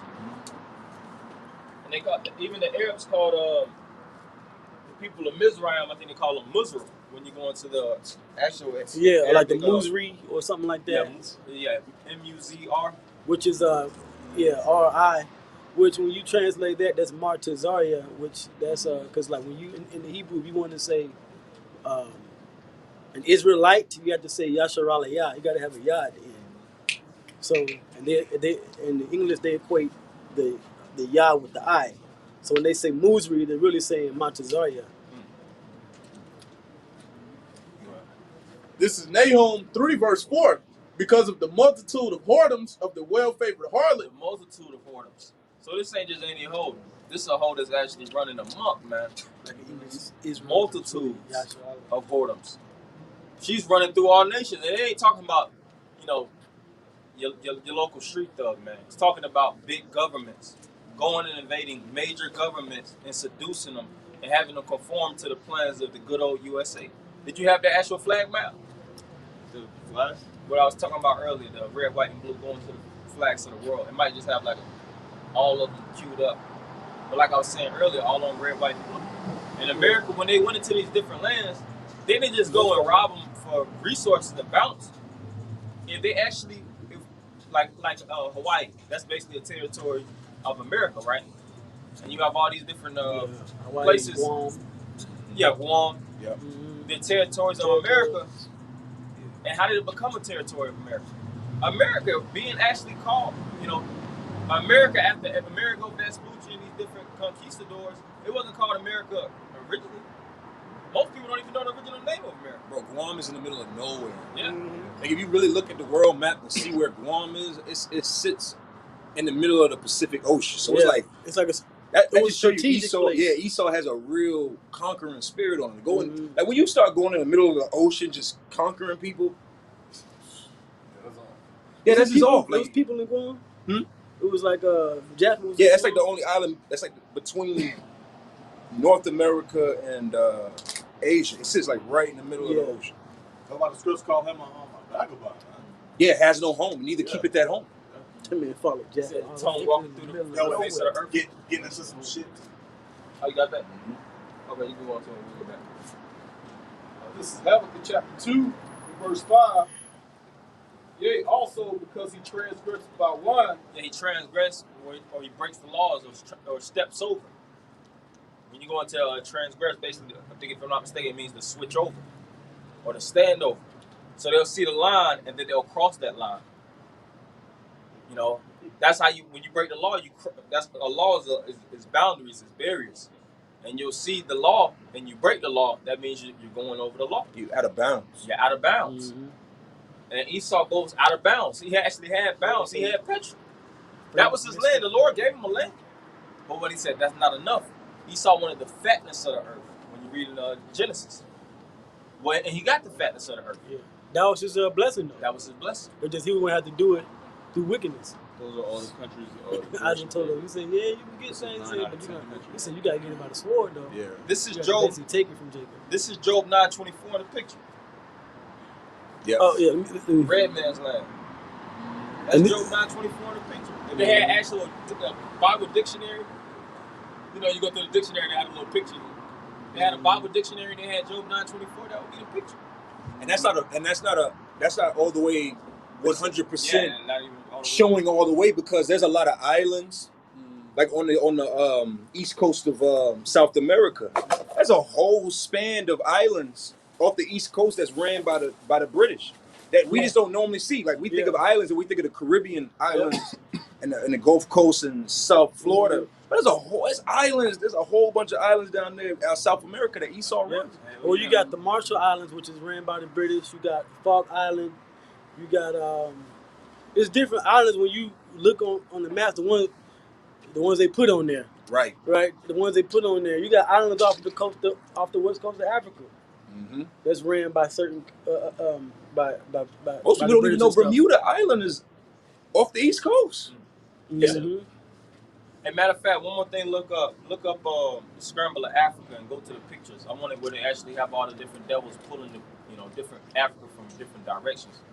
You know, because that's all part of Esau controlling the world, man. Yep. And you think you're gonna take them down through a couple Negroes on the block actually towing a couple pistols? Right, with some pistols. How You know, King was it King Leopold? That's it. Yeah, King Leopold. King Leopold was in the middle of Africa. He killed like, I think he killed like 8 million under the British rule. He killed like 8 million Africans getting resources. Whether it was him or Jake, but he was in that. Yeah, he was slaughtering. And this the scramble of Africa. Basically, when you go into actually the scramble of Africa, it was all them European nations that actually scrambled through Africa and took whatever they wanted. You see that map? They took over the whole thing. Yeah. You can read the nations on the side. I think it said Spain, Belgium. Yeah. That's the heads. Yeah. That's the heads actually taking over the world, man. 10 toes. 10 toes. And Spain is one of those 10 toes. Britain is one of those 10 toes. What was the other ones on there? Yeah. France on there? Yeah. France, Italy, which Germany, and when you break down the 10 toes, you got Germania Major, Germania Minor. But they just minor. But they made it one. The British, the French. The British, the French. It didn't just happen here in America. Right? The Spaniards was the 7 heads, right? Yeah. Belgium. Yeah. Just the brother. Oh. You got some more of that? Mm-hmm. He is a proud man, need to keep her at home. So who is that talking about the proud man that never keep at home? They ain't talking about your ass. You on quarantine. We can't even shit. It's damn near coming to the point you can't even leave America. That's why scriptures say, You're not even letting America in. country. Yeah, you can. I was watching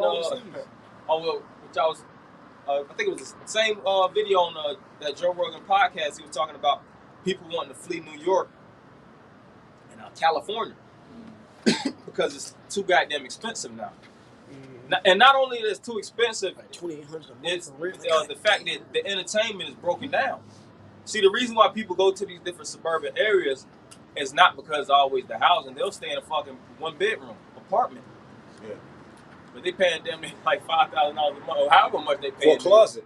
Yeah, for a damn closet. But they said, a lot of people was making good money, and then they actually had all kind of things to do on the strip. Expensive storage units. Like New York. New York is the city that never sleeps. That shit sleep now. So what's the point of being there? What's the point of being there? They had the comic areas. They had the best steak houses and different areas. Broadway. Broadway. Madison Square. They have the Met. Different museums of art and things of that nature. Anything that fits your interest. It's like a supersized college, so to speak. And when you go to college, there's all kind of different little shit you could do.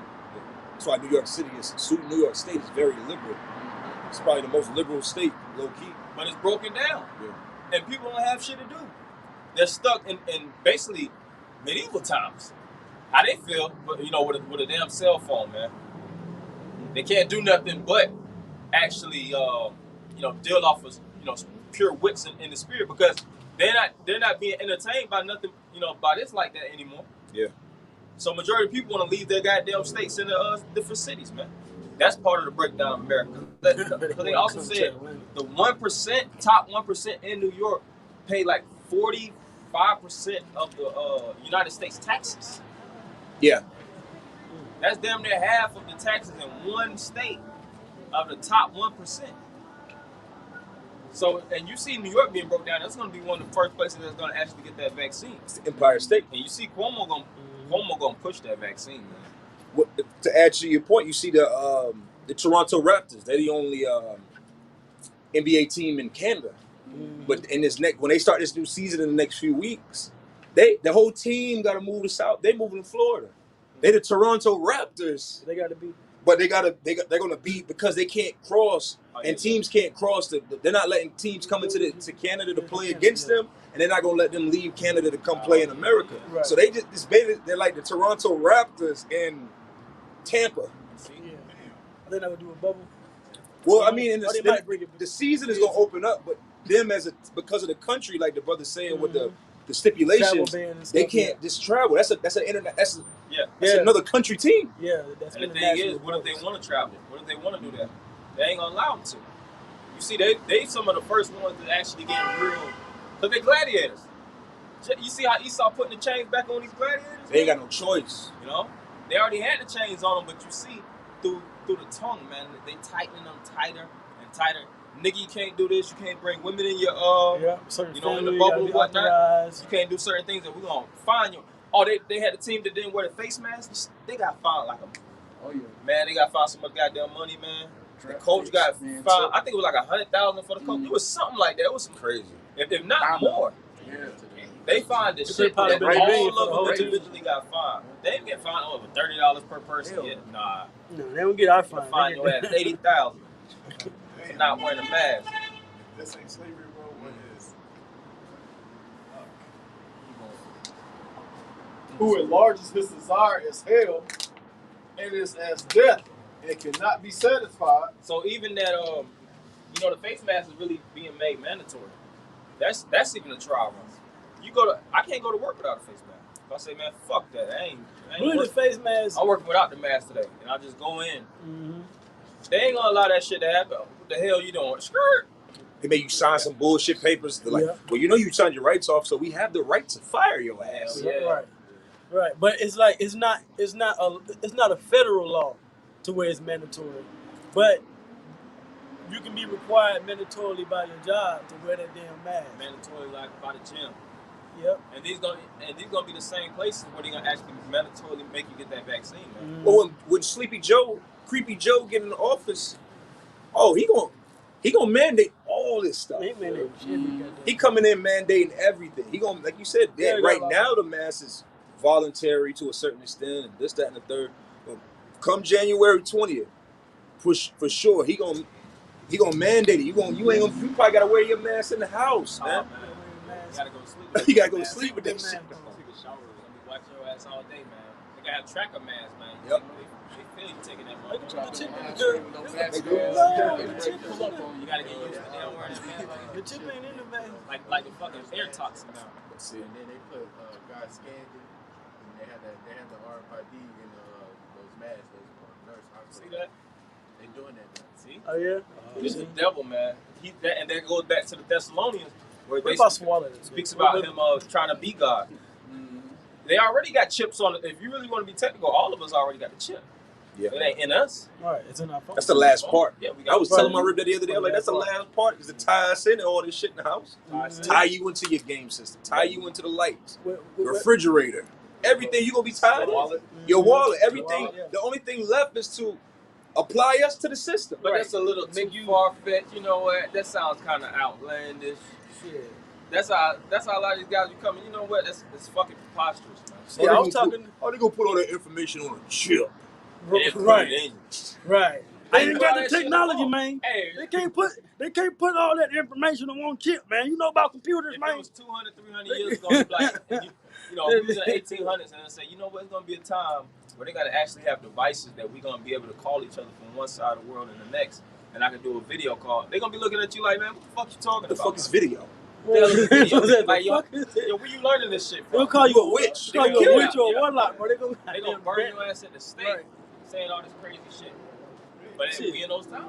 I was talking to my mom the other day.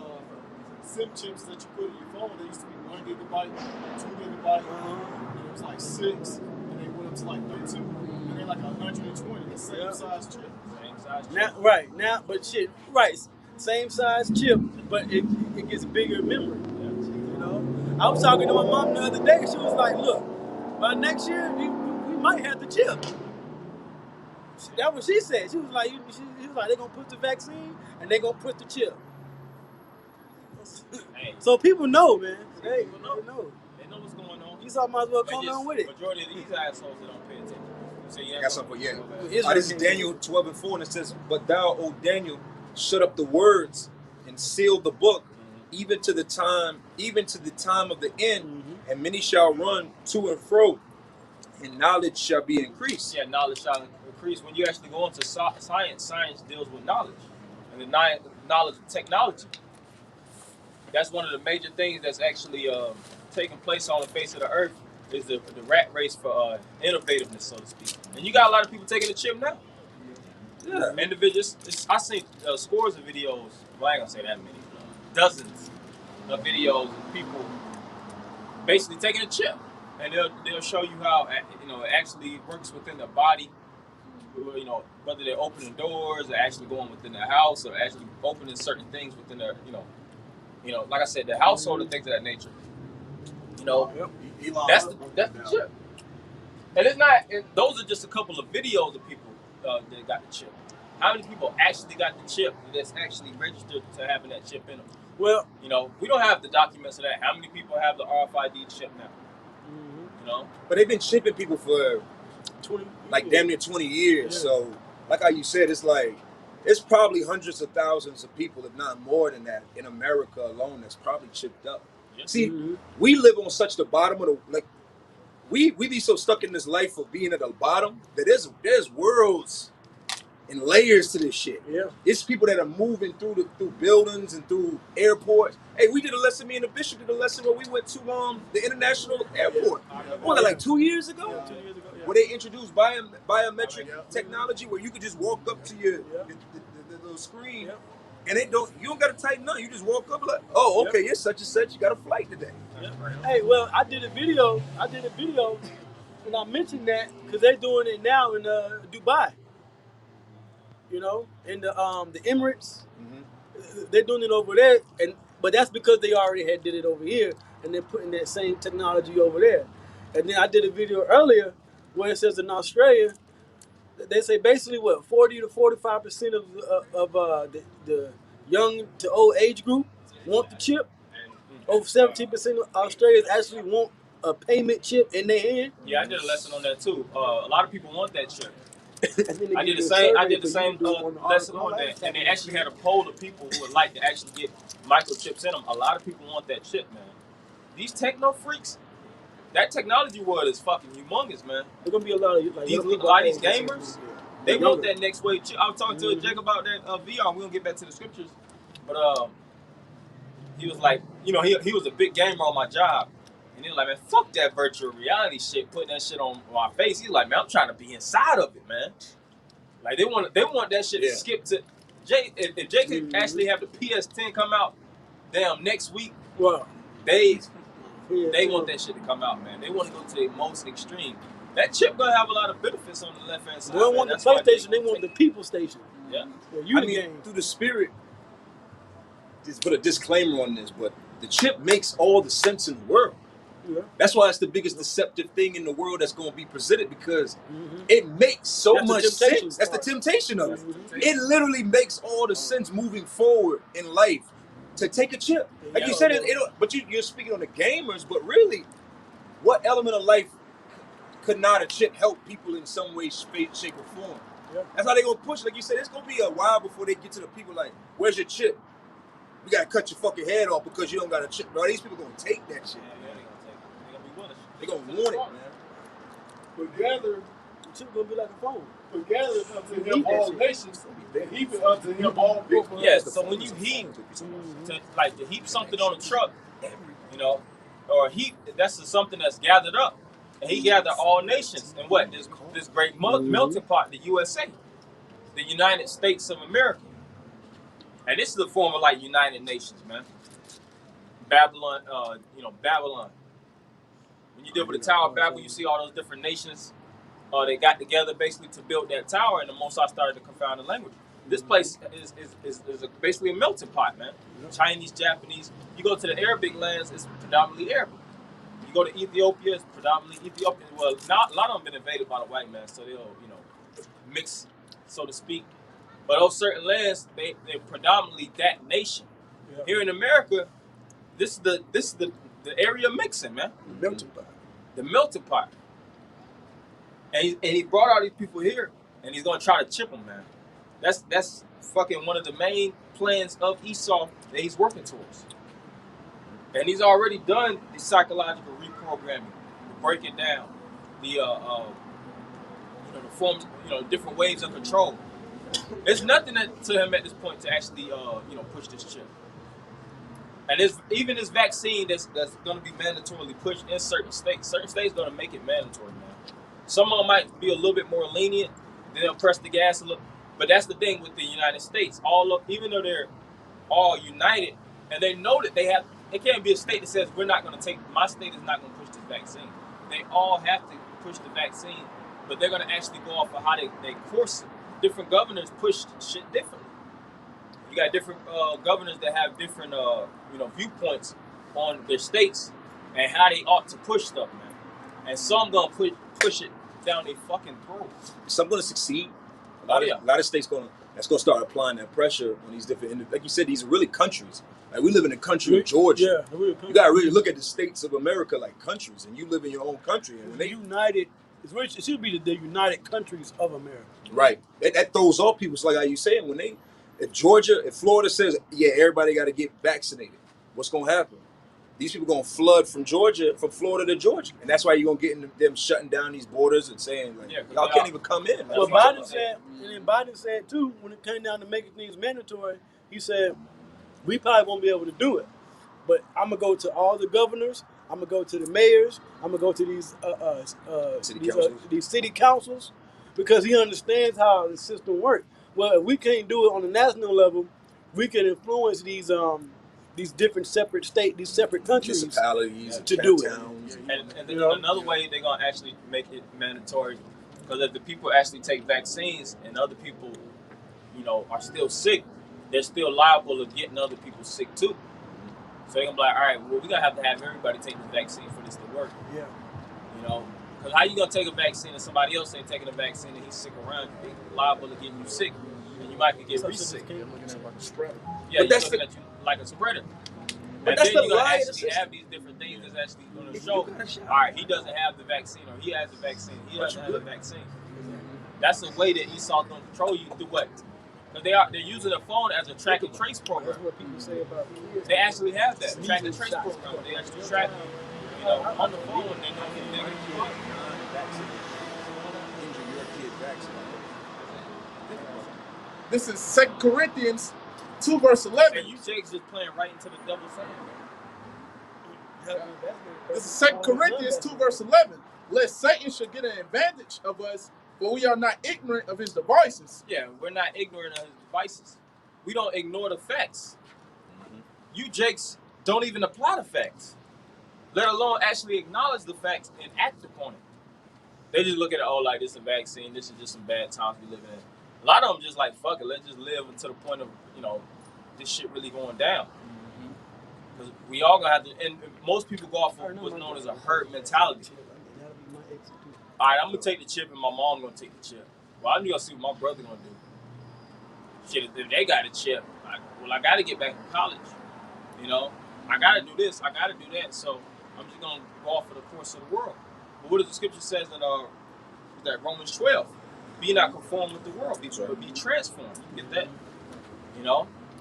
And also Exodus 23:1. Follow, if I'm mistaken, follow not a multitude to do evil. You ain't supposed to just be following Jake blindly, man. To hell with what a nigga do. If 1,000 niggas gonna jump off you learned that as a child. 1,000 people jump off a cliff, you gonna jump off it too? Hell no, man. There's a lot of people that's gonna jump off that cliff. But see, the thing is, with it, you got Esau hurting you down the cliff. He's pushing. Like you'll see those sheepdogs. Those sheepdogs actually herd, they're herders, man. They herd the sheep to the location where they want to lock them up in a bin, put them from one bin to the next. Same thing with the vaccine. Esau's herding you. That vaccine is going to be mandatory for you. And they're going to push it upon you to inject it in you, whether you like it or not. But like I said, first, it's going to come light, then he's going to start applying that pressure more and more and more. So many people was already saying, this is becoming like a dictatorship, man. This is the form of a dictatorship. And he's going to dictate those laws against you. Small? Oh, so, yeah, Romans. That's common, man. This is Romans 12 verse 2. And be not conformed to this world. Yeah, be not conformed to this world. Don't go off for the form of the course of this world, because this world is basically worships wickedness. Most of these people don't really have morals anyways. It ain't nothing for them to take a chip. If they take a chip, it's like, shit, I've been taking chips all my life. I've been being a demon my whole fucking life. This ain't, So you are gonna have a lot of people that's willing to accept that chip. But it's gonna be the ones that don't accept it. That's the problem. Not the ones that do accept it. Yeah. But the ones that actually not accept it, which are, you're gonna be basically labeled as a form of a fucking terrorist, man. What do you have to hide? Yeah. And say, for instance, this chip or this vaccine, you know, the vaccine isn't the chip, and this ain't the end all be all. We ain't at the end. This is has actually helped the government, you know, put their foot in new stations, man, to explore and indicate and to see how much you're willing to, the people are willing to go. See how far they actually people actually willing to submit themselves to the federal government. So it's still more ways of Esau controlling you. But you Jakes don't look at it that way, man. Really, they don't look at it no way. This is for the elect. You got that? Okay. But be ye transformed by the renewing of your mind. Yeah, be transformed by the renewing of your mind. And what the scripture says, what are we to do in our conversation of godliness, looking for and hasting the coming of the Lord Yahweh Shah. So we should be hastening today. The only way to fight this devil is through the Spirit of the Lord. Because if Esau fills his belly, it's over. It's a reason why it tells you that in the book of Job, when he's about to fill his belly. Right. The Lord's not going to allow him to actually really fulfill his will. That's right. Which the will is full dominance, full control, actually controlling what it tells you in Revelations 18, the souls of men. He wants to harvest your soul. You know? And this is the beginning of the harvest. Like I said, these different cell phones capturing all your information. He's already taken down you and rules over you, makes you pay tax. It ain't even about the taxing no more. It ain't about, you know, he wants to actually have full control of you blacks, Latinos, and Native Americans. That ye may prove what is that good and acceptable and perfect will of the Most High. Yeah, and the will of the Lord is bowing down onto one power only. That power is Yahweh by Shem Yahweh Shai. When you go into the book of Daniel, you see the only power that he was worshiping was the Lord. And they actually had, you know, so-called federal implications for people to worship Nebuchadnezzar. That was a federal law that got enacted, and for people to actually go off of that course. You know, you got to go off of that course of living now. You have to worship this God. You have to eat this. You have to eat that. You got to do this, do that. And you had men that was willing to die and put their lives on the line to not do that, man. Daniel, in the book of Maccabees, hell, Yahweh Shai. They wanted Yahweh Shai to stop preaching.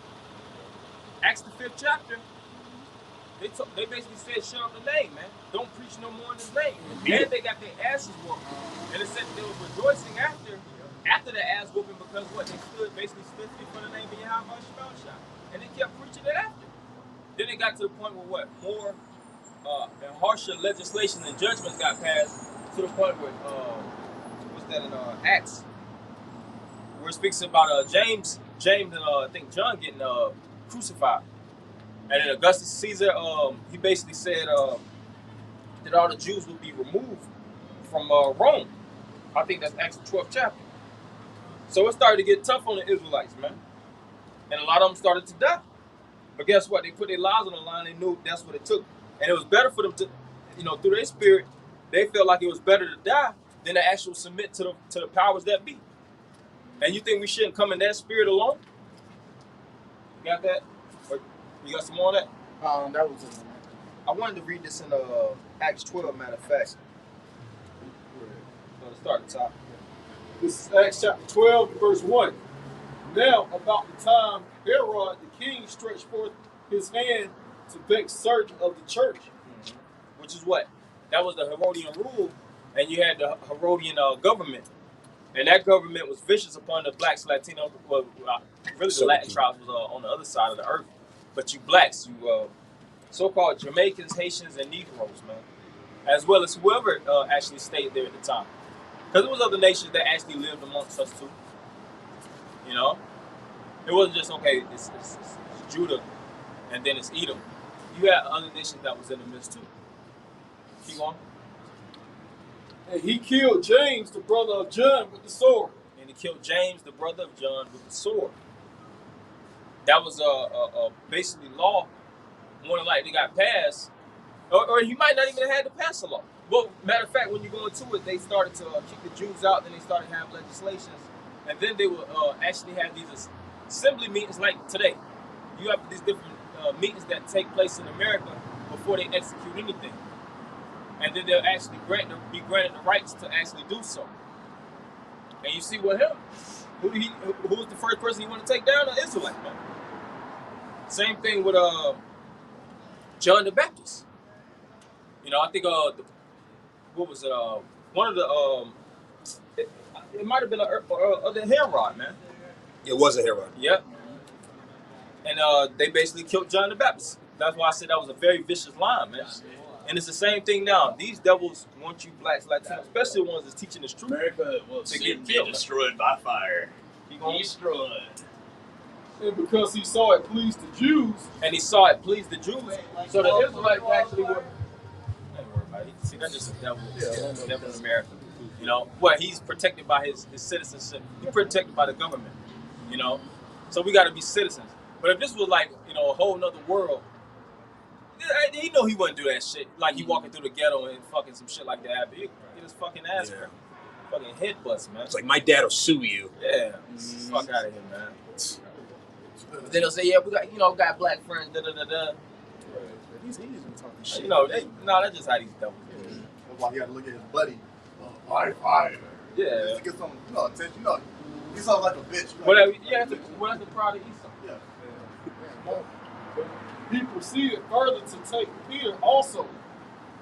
Then were the days. He proceeded further to take Peter also. So he wanted to kill Peter too. He was looking to knock him down person for person. All for what they was preaching. Literally for what they was preaching. They was teaching the word of Yahweh by Shemal Shai like now. They look at us like we're preposterous for saying these things, man. You know, like we demons, like we're devils. Because we said what? America will soon be destroyed. Which is prophecy.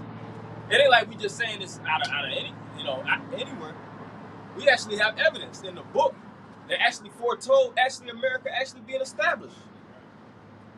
The scripture said that this kingdom was going to raise up, man. And it will be destroyed by fire. Thus saith the Lord. Keep on. Then were the days of unleavened bread, and when he had apprehended him, which is locked him up, he put him in prison. And even the government now is speaking about locking Jake up and putting him in prison if they don't actually take this vaccine, man. Who's to say it's not going to get that rough? It may get that rough when you get locked up. Hell yeah. You lose your job. Lose your kids. You lose your kids. You lose your, a lot of these women going to lose their government benefits, so they're going to actually take it first. You know, and it mainly wants you blacks, Latinos, and Native Americans to take it first. I think it was Melinda Gates. She said we're gonna after the medical workers, we're gonna go straight to you blacks. You know, basically said you need it most because blacks have been the main people dying from it, and a lot of them gonna be the main ones that are gonna be rebelling against it too. Because a lot of Jake's definitely not with the government. A lot of them gonna take it, but a lot of them not gonna try to take it too. And that's when it starts. You know, they got to start turning that gasoline up, or turning that fire up. All right, now you're gonna have to take it here. You don't want to take it. You can't come here no more. You can't come to your gym. You can't come to this supermarket.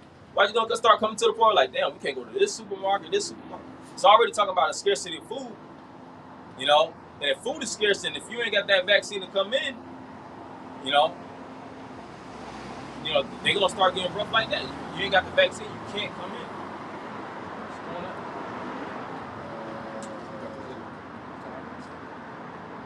When he had apprehended him to put him in prison and deliver him to 4 quaternions of soldiers to keep him. Yeah, the quaternions were I think quaternion means 4. You know, the 4 quaternions, and they basically kept him, locked him up. All for the word's sake, teaching the word of Yahweh by Shemal Shai. And we seeing the same thing is going to take place now, because they do already look at us like terrorists. We're on certain, I think it was a Project Megiddo, all these different lists. SPLC. Yeah, they're not gonna just say, all right, you what they call it, black Hebrew. That's what they classify as black Hebrew Israelites. And they were speaking about anti-Semitic strikes that was taking place with Jews and things of that nature. And they basically was, putting us in a picture like that. We whoop Jews' asses, so to speak. The Jersey shooting. Yeah, the Jersey shooting and things of that nature. And that's the way that they actually push a certain narrative against us. They did the same thing with the Israelites back then. When you actually deal with Yahweh Shai, the certain what was it? What they said? We're gonna basically lie and basically say that the Lord was a terrorist. It said that they were reasoning amongst themselves. And then even when Yahweh Shah, I think, raised up, they said we're gonna basically tell this lie. It says it in the scriptures roughly. They basically got together and said, look, we're gonna go off of this story. That was what? That was the media back then. Because you have to go through what? Their from what they say, from the evidence they didn't have, they might have had newspapers and things, not like today, of course. But they had a way where they would actually report it, and the masses of the people would actually get the news feed, man, through the different marketplaces and things of that nature. You would go to the marketplace for news. That's why even now you have what? You have the New York Times, you have all these different Herald. Yeah, you have these different journalisms that actually push out the narrative. And the people have to go off it, but the majority of people don't really know the truth of these different, the backstories of these different things that take place, man. I got this. This is Revelation 3, verse 10. Because thou hast kept the word of my patience, I also will keep thee from the hour of temptation. Yeah, the hour of temptation is soon to come upon all of us. That's what it tells you that in Jeremiah 30:7 is the time of Jacob's trouble, but he shall be saved out of it. Keep going. Which shall come upon all the world. Which shall come upon all the world. This is the time that's coming upon all the world. Everybody's feeling the effects of this hell, man. Everybody. You go through the coronavirus pandemic list, you see everybody, damn near everybody's included. All the basic countries on the face of the earth. So when this vaccine is produced, like, you're gonna see countries actually get heinous, man. You already got certain countries that like dictatorships alone, and they're gonna start saying like, look, you gotta take it, you have to take it. See, now they're getting it ready for these different countries and these different individuals that their markets being heavily played. They're gonna make war with the citizens. It was an actual politician. I think he was saying if they don't take the vaccine or something, shoot them. I forget what he said. It was something to that effect. But he was like, these citizens don't do this, don't do that, shoot them. Plain and simple. Keep on. To try them that dwell upon the earth. To try them which dwell upon the earth. There's gonna be a gigantic test that each and every man has to take. And there's a lot of people that's gonna fail that test. They ain't like, all right, everybody's gonna pass it. It's only a few that's gonna pass it. And that's gonna be the few ones that your life might be required of you, man. Who's to say that the government's not gonna say, all right, this is gonna be mandatory, and if you don't take it, then you're gonna be locked up for 30 days. If you get out and you don't take it again, it's gonna be another 30 days. There's gonna be some crazy shit that they're gonna start pushing out, man. You got, matter of fact, get Revelation 12 and 12 too. Okay. This is Revelation 2, verse 10. Fear none of those things which thou shalt suffer. But you shouldn't fear none of these things which you suffer. Because what? Yahweh Shai is going to come quickly. That's why, like I said before, filling this belly. This devil's not going to get to the end of his plans, man. It don't matter how much hell we have to go through in the midst of it. The Lord is with us. Believe that in the spirit. Everything that was created from Genesis unto now, led up to this point that we're living in. For us to have faith in Yahweh Shai, that he's walking with us. And the scripture says that those men are going to get delivered. We're going to see the deliverance. We're going to see the Lord raise up the standard, man. It ain't like, all right, the wicked is going to prosper. Because we know the wicked are prospering now. It tells you in Psalm 17 and 13. The wicked which have their portion in this life. Yeah, the joy of the hypocrite. But for a moment, it tells you in Ephesians the 6th chapter, wickedness that's in high places. Yep. The wicked is on top of us. They rule over us. And they have a plan and they have an agenda, but the Lord rules over all men, and the Lord is not going to allow that to happen. Keep on. Okay. Behold, the devil shall cast some of you into prison. So the devil has the power to even cast you into prison. We can't cast the devil into prison, but the devil can cast us into prison. And does that mean it's an actual spirit that's going to actually lock your ass up? You knock on your front door, you open the door, oh shit! the devil with some damn cups, gonna take you to some, and he gonna take you what? He gonna take you to Rikers. They're gonna be looking at you like, what the hell you doing here? Oh yeah, the devil locked my ass up, man. Nah, it ain't gonna be that, man. So what does it mean when it says the devil? And this is coming from a man that's locked up. John was locked up on the island of Patmos, saying, hint, hint, the devil shall cast some of you into prison. It wasn't it wasn't his own people that put him in prison. Right. It was the white man. The Romans. Keep on. That ye may be tried, and ye shall have tribulation 10 days. So is it safe to just say that the government and the powers that be and really the Edomites are the devil? Yes. John said it. And he walked with the Lord. Be thou faithful unto death, and I will give thee a crown of life. Be thou faithful unto death, and I will give thee a crown of life. So it's going to be a point where your life is going to be, tried unto the point of death.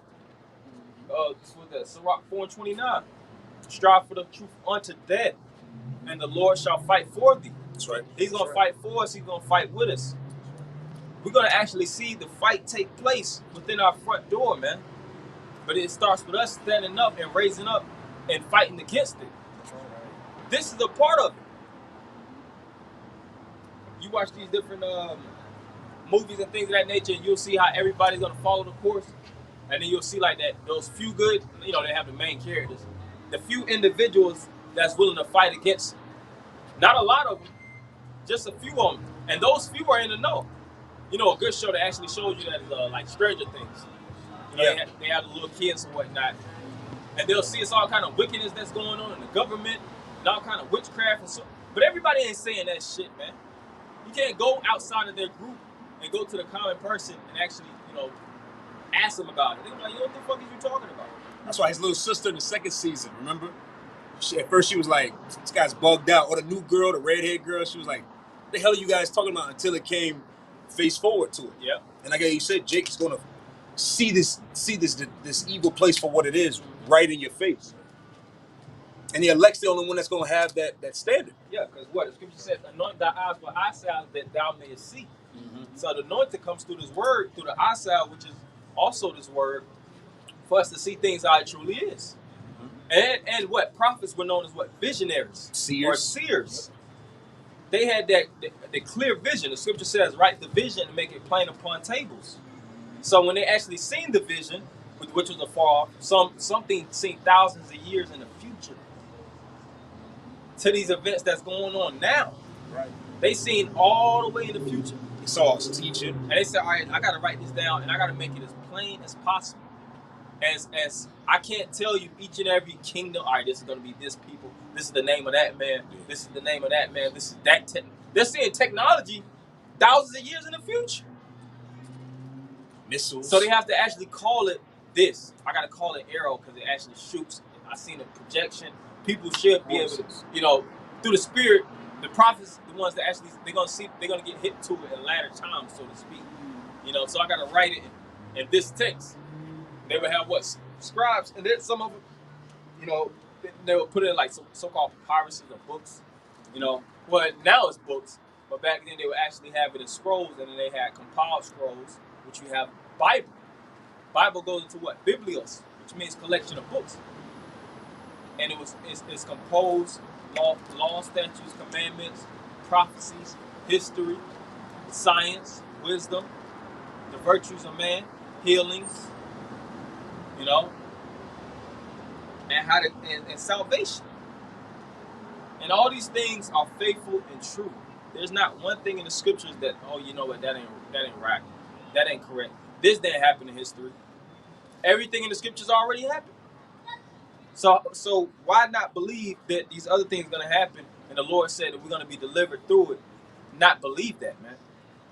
It's gonna happen, man. That's when you let your emotions dictate what your mind sees. Yeah, you start getting subjective thought. You let them demons ride you, man. Mm-hmm. But you know what? That ain't shit. I ain't worthy. It ain't gonna happen. We ain't nothing but niggas. We got brought here from slavery, man. Was the Lord with us then?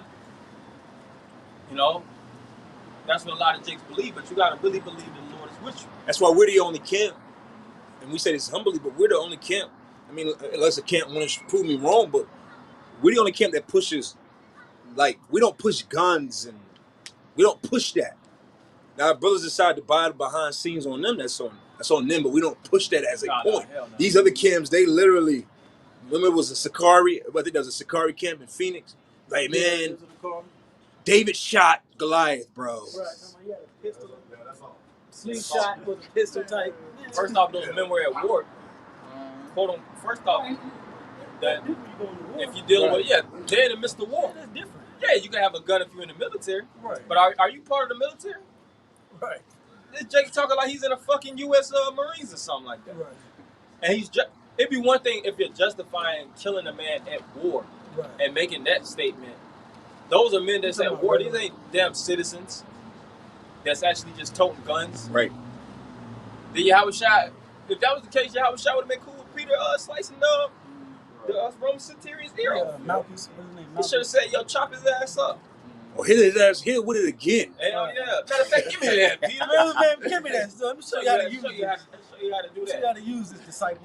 That wasn't recorded. Right. The Lord actually rebuked the shit out of Peter. Peter was like, oh shit. You know, he had to cuss him out basically. He said, put this, Then he actually healed the Roman centurion. He's healing the devil, the same devil that John was talking about, man. The government. Because that wasn't the way for them to fight that. And he didn't want the Israelites to see that was the way that we take them down, man. Right. Because it wasn't the way to take them down. And Yahushua said if this was his kingdom, then will his servants fight. Oh, I just about to get this. This ain't our kingdom, so we can't fight that way. The weapons of our warfare are not carnal. Yeah. What the fuck is a gun gonna do? We're spiritual. We're spiritual. So was that Ecclesiastes 8 or Ecclesiastes 9? That wisdom is greater than any weapon of war. Weapons of war. And technically, we never really won a battle by the sword. It was always the Lord. When you read the scriptures, it was always the Lord going before you. So the Most High already set it up for the enemy to be taken into our hand anyway. Yeah. It wasn't because we were just so skilled. Yeah, the Lord already won the battle for us. First Maccabees 3:19 says that powers. Matter of fact, hope what you got. Real fast, I'm gonna read that. First Maccabees 3:19 dealing with that. 3:19. Yeah. Because that's the only thing that matters, man. Is if the Lord is on your side or not. Anything outside of that, toting the gun, you walking around with your bulletproof vest like you fucking 50 Cent in the early 2000s. Tupac running around with a vest. You know, none of that shit gonna help. No matter if you got 1,000 guns. You know? And that's the Israelites, we vulnerable at all points any damn way, man. From the place that we live, you Jakes are in the cities. The scriptures speak about the city being a curse. Yep. You be in the worst areas, you know, subject to the harshest conditions, and you thinking a gun is gonna save you? From what? One devil? From who? From who? This is First Maccabees chapter 3 and verse 19. For the victory of battle standeth not in the multitude of an host. Yeah, the victory of battle standeth not in the multitude of hosts, which your host is the army. Keep going. But strength coming from heaven. Yeah, but strength coming from heaven. So the power of winning a decisive victory, it all depends on the Lord, man. How the Lord is feeling in the spirit, whether you win or whether you lose. And you actually in the military, what is it called? I think it's the theater of war. When two units come together and actually take basically go to war, that actual premise that's known as the theater of war. Theater goes into the word theo, which means of the Most High. That's really like the Most High's theater from actually seeing these different nations actually fighting, and the Lord actually, you know, makes the judgment who wins, who loses, man. He's orchestrating everything. He's orchestrating everything. I got a preset too. That was it on that, right? It's a little couple. I want that Revelation 12. I got something real quick.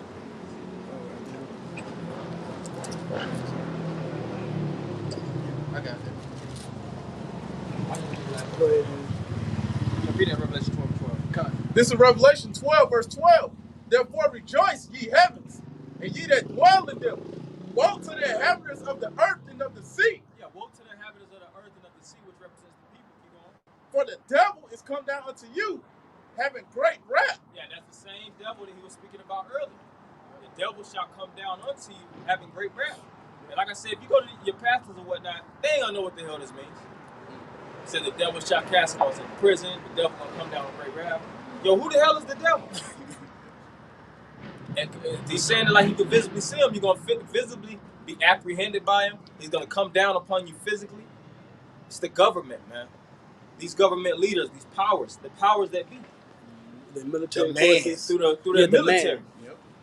The law enforcement. But guess what? Yahweh by Shem Yahweh Shai has a military, and he's raising it up right now. This is the tabernacle of David that's fallen. Mm-hmm. And that's why it tells you in Ephesians 6 to gird yourself like you're in the military. Not actually having fucking Teflon vests, you know. It's a mental state. Mentality. Or you having automatic weapons. Jake be thinking it's Call of Duty, man. Yeah. You're just gonna be running through the streets of America fucking getting headshots. Roundhouse kicking devils. Yeah, right. Roundhouse kicking heads off. You know. They think it's really gonna be like a people overthrow the government type of revolution. Like, nah, man. That shit ain't gonna. Isaiah 95 cuts that. All that idea of thousands of people bum rushing a place and taking over Capitol building. That style of fighting, because Esau knows better. Esau is not an idiot. That probably would have worked 100 years ago, but all the time Esau got hell no. You know, I got a quick precept. This Hosea 1:7. But I will have mercy upon the house of Judah, and will save them by the Lord their power, their God, and will not save them by bow, nor by sword, nor by battle, by horses, nor by horsemen. So the Lord, He's gonna have mercy on the elect and deliver Jerusalem, the chosen. But He's not gonna do it because He's given us guns and we went to the shooting range and we know how to pop off a couple of shots and we know how to switch out a clip. We know how to break your gun down in 60 seconds and put it back together, blindfolded and backwards and shit. With our hands behind our back. Nah, the Lord, He's going to do it by His power, by spiritual means, which is going to manifest itself where everybody's going to be able to know that, that was, God had to do that. And you know what's so crazy about that is the fact that these same niggas that push that energy, they really don't fear Esau. And I'm not saying fear Esau as if we fear Yahweh Shem Yahweh Shai, but what I mean is they don't have any type of respect of his war power. They just go reverence to. They just going into this with this idea that we just gonna have this revolver, shoot at some people. It's like, do you know how advanced this devil is? Do you know how on a level he is when it comes to military? That your pride lets you think that that's what you can do. Where with us, we like, man, we could just be seen Jacob again, just like in Roman time. Right. And Esau knows history. Esau knows that, first of all, Jake is not ready. What Jake was doing, looting and rioting, you're not ready to do nothing, man. No. That's not how you even. That's not even how you make a statement. Esau don't respect you breaking windows. That shit is insured. Right. Like, get out of here, man. He'll have you working that Monday. Hired him to fix it. Right. And then hire your ass to fix that shit. You broke it. Yeah, this warfare is not corner, man. Like the brother been saying. It was a dude from St. Louis. I forgot what camp he's with, but he's promoting that gun violence with Jake too. And that's blood on their hands, man. Yeah. Our warfare is not corner, it's spiritual. We got over here in captivity. It wasn't by the brilliant minds of the oppressors that funded Jake to be on the slave ships. It was the Most High because we sinned against the Heavenly Father. Right. This Ephesians chapter 6 verse 11.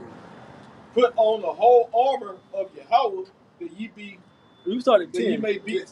Yeah, 10. Verse 10. Finally, my brethren, be strong in the Lord Yahweh and in the power of His might. Of his might. Put on the whole armor of Yahweh that ye may be able to stand against the wiles of the devil. Every war that Israel done had, like the brother was saying, the Lord always go before them. And if Jake would sin before we go out to war, we would lose. Yep, we would It lose. could be just one person. It would be one person, yeah. No matter how many swords and arrows and bows was ready to go to war, and we still get our ass kicked. Right. He even told Gideon, "Look, I don't need all the men. Just give me 300." Mm-hmm. And he didn't even use all the men to go to war. He just used them for ambush. And King Saul was a mighty man. Yeah. But it was already determined in the spirit that he was going to die in war. But you know, he was a mighty man. He was a warrior. So even though he was the biggest warrior and all of that, he could escape. He probably could escape. But the Lord, it was already written that he was going to be defeated. You know? Yeah. So it's all in the workings of the Lord that we escape this hell that we're in. Because the Lord knows we behind enemy lines. He said it in Revelation chapter 2. He said, "I know thy poverty, I know thy tribulations, but thou art rich." And how we are rich by this word. For we wrestle not against flesh and blood, but against principalities, against powers, against the rulers of the darkness of this world. This particular world, the bankers, the rich, wealthy family that really makes the rules of the society and how it's ran. They are the ones that we're fighting against. We're fighting against their stronghold. They're advertising anti-life out to Jake in particular, because the rest of the world, the Most High don't care about. The Most High only care about particular people, and that's the nation of Israel. Mm-hmm. But you Jake's out there, you advertising pro-violence for Jake because Jake been held down in the dust for so long by the enemy. That's the wrong message. That's the wrong message, and the Most High is going to judge you by that. It's plenty of scriptures in here that says that we're going to win by the hands of the Most High. Mm-hmm. Against spiritual wickedness in high places. Against spiritual wickedness in high places. So Satan working on the left-hand side, he's working with the top elites. And on down the pyramid, you got the powers that be that put strongholds on our people. And the Most High knows it. But the Most High said we're not going to win by gun violence. We're not going to win by rallying up the troops like that bonehead nigga Grandmaster Jay. You know, even his own people got, self-shot, inflicted wound for trying to go out and protest with guns, which the Most High wasn't dealing with that spirit. The Most High is dealing with the spirit of Israel. And being in the spirit of seeking repentance and coming out chanting against the oppressors that be. Well, the Most High was teaching the gospel. That's the only way we're going to win. Well, that's how it all started. It all started by saying, well, look, Esau, you're going to be blessed with the sword. And then gradually, the seed of evil grew, which the world was given into the hands of the wicked, which is Esau. And now the Most High is having Esau to just run havoc with the sword, but the Most High started it with the word that he would rule by the sword. So how is the Most High going to end it? By the word. He's going to end it by the word. Give me 2 Ezra chapter 6. Verse 13, wherefore take unto you the whole armor of the Most High, that ye may be able to withstand in all the evil day, and having done all to stand. Yeah, and that's this word. This word is your shield and buckler. You know, like the brother said, Yahushua healed the soldier of Rome and the garden Gethsemane. Yeah, he healed the man. But wasn't Peter doing the right thing by protecting Yahushua? In the eyes of man, in the eyes of flesh, but the Most High wasn't with it. In the spirit of the Lord, through Yahushua, he wasn't with it either, because he knew the plan of the Most High. That's the whole gist of us coming out to the highways and byways and us being relieved of this war that Esau and the rest of the rich elite have over us, is because we know the workings of the Most High. We know the end of this thing. Mm-hmm. We know the end of it for us. It's a good deed on our end, and it's a bad deed for our enemies. And we're going to partake in it. Because the Lord said we are his battle axe. Battle axe of war. So the Most High is not a man that he should lie. The Lord said this nation was going to come over here and conquer us and have us in slavery. It happened. Now we're at the end of that. I got something else. I got something else. All right. This is 2 Corinthians 10:3. For though we walk in the flesh, we do not war after the flesh. And that's and when you got armies, you have militaries. They do the training and they go through the boot camps. They learn how to shoot a gun. They learn different military strategies, and that's according to the will of man. You know, when you can take a weapon and you go toe to toe with your enemy. But the Lord said, we don't war after the flesh. We're not in some open field with targets set up, and we all get a special issue pistol with GMS on the side, and we're gonna get ready to get trained to actually take Esau down. No, that's not how the Lord is setting us up. All right. That's not how you take the root and branch out. Uproot. That's no way of uprooting the devil. Yeah, that's just making noise. Yeah.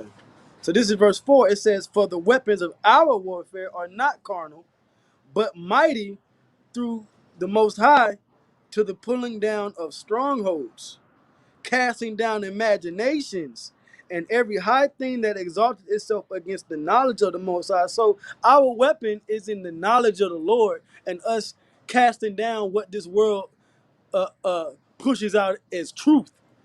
So we fight through the Spirit with knowledge and wisdom. Hebrews 4:12. Yeah, Hebrews 4:12. That's our weapon. The word of the Lord is a two-edged sword, sharper than any two-edged sword. Mm-hmm. It says, "And bringing into captivity every thought to the obedience of Yahweh Shai." So it's about changing the thoughts and the minds of people back towards the Lord. It's about giving the gospel, the good news to the Israelites, so we can turn back using the knowledge and wisdom. That's how we fight against Esau, not using, Call of Duty tactics. No. Yeah, because it's deeper than us just winning this war against our enemies. It's winning the war against ourselves too. Yeah, right, exactly. Starting with Adam and Eve that sinned at the first time. Right. So how we gonna after we win with guns and stuff, how are we gonna get that death sentence out of us? Right. We still gonna have to deal with Israel. But we had actual mighty men. Like there's a whole chapter in the Bible dedicated to praising the mighty men of the army of Israel. You got to ask yourself, 2,000 of years ago, we was in way better shape, stronger, healthier. Let's take it on a physical level. I'm just saying on all levels. On all levels, but if we just focus on the physical aspect, we were crazy. That's true. So how the hell, if we fail in that realm, that glory, that level, bro, what we gonna do on this side, man? Right. We had great. We had everything. We had warriors. We had the law dealing with the army. We had David. We had all these aspects, and we still lost and fell as a nation. But we had men that knew how to build weapons. You had to have a swordsmith. You had to have fletchers, which a fletcher is somebody that makes arrows. So you had to have people that knew how to do that. We don't even have, how many niggas know how to, build a Smith & Wesson from scratch. Right. Take the elements and have it manufactured to create this particular type of barrel. Make for this caliber of bullet. Like, you know what I'm saying? Like, Jake doesn't have that no more. We don't have weaponsmith and armorers no more. None of that. And also, trained soldiers want to go to war. To keep the people in line, you got to have a government established. We don't have no laws, which we know the law, statutes, commandments, but all Jake don't suggest themselves to the law, statutes, commandments. So that war of that Black Panthers war is over. Black Panther spirit, They probably had a bigger chance back in the then, 60s than the NFAC and all these, pull-up boys and all this shit. Like, bro, y'all are more retarded than Jake in the world. Like in the spirit, like if I had to pick a side on outside of just the spirit of the Lord, like if I was like, who am I gonna gang up with in this time? Bro, I'm not choosing ISUPK. No. I'm not choosing HOI and the pull-up boys, man. Y'all are, bro, it be Edomites that be cutting their whole. Who showed me that video where this Edomite was cutting up the NFAC, Grandmaster Flash, with his gun and everything? They were like, he was like, clearly this guy don't even know how to use guns, and he teaching people how to use guns. Like, put the clip in. Nobody calls it clips. He was exposing. They don't know shit about weapons, but they want to. It's called a magazine, sir. He said they could have cleaned out everybody in about minutes. Right. They don't know how And to he deal. had guns, so And I He said they guns were play guns. They were like, Esau like, man, y'all don't even got real guns, man. Oh man. yeah. He's out here playing cops and robbers. That's not our blessing, man. Yeah. Right. Really, Jake sucked with the sword if it ain't for the Most High, man. That's true. Yeah, there's always straight bullets. Man, if Jake ain't using that sword on each other, it's useless. Right, Yeah, yeah. If it's not some, I'm talking about that rapper shit like beat. got spiritual power. Like, I can't shoot you, white Oh, boy, yeah. but that shit turn around. that shit gonna turn it. Right, it'll turn. Right, you get friendly fire. It'll be friendly fire. And really, if you really want to get extra proficient in the sword, Yeah. you got to go through the devil, man. Yeah, you still gotta learn on these. You got to go through Esau, Yeah. through his military. Or the police academy, People or the military. Yeah. best equipped with using artillery is the United States Hey, you military. better go to these. You know, period. Yeah. You know, whatever type of different class weapons, understanding grenades, and understanding explosives, Different calibers and understanding weights. detonation, sniping, Yeah. you know, precision. They cover all that for you. That's what, you know, the top marksmen and things like that. Yeah. You ain't gonna be no top marksman on the street. Bro, ain't no nigga. See, an Edomite could be in the SunTrust building all the way down there and tap somebody pineal gland. Goddamn at 10th and Piedmont. Yep. Jake be in front of each 3-4 other. miles away. And it'd be two niggas having a nigga moment and still kill a kid across the street. Yep. Bro, Jake, y'all. Yep. Jake ain't got it. Cause that's not where our power. That's not where our strength lies. Yeah, man, we ain't blessed with that, Spirits on man. the tap of pineal It's the gland. tap on Stayed across, man. Shit. This second Edris You don't even hit 16, a shot. You just see him fall. Like, verse what is 6. that? Then did I consider these things. And 16 where Esau got weapons. second Edris 6, verse 6. This second Edris 6, verse 6. Then did I consider these things, and they all remain through me alone, and through none other. By me also they shall be ended, and by none other. You got tarantula poison and shit. Verse 7. Then answered I. Going back to verse 6, like you said, All right, now, it was started by the Most High and it's going to be finished by the Most High. If it was a little, So you know what the I'm saying? gun violence and us winning a physical war against Esau, our enemy, that's out the window. Nigga on top of that guy. He's It's on out top the of that window. tower. It's dead. Now, if we go blow hand for hand, Yeah, no.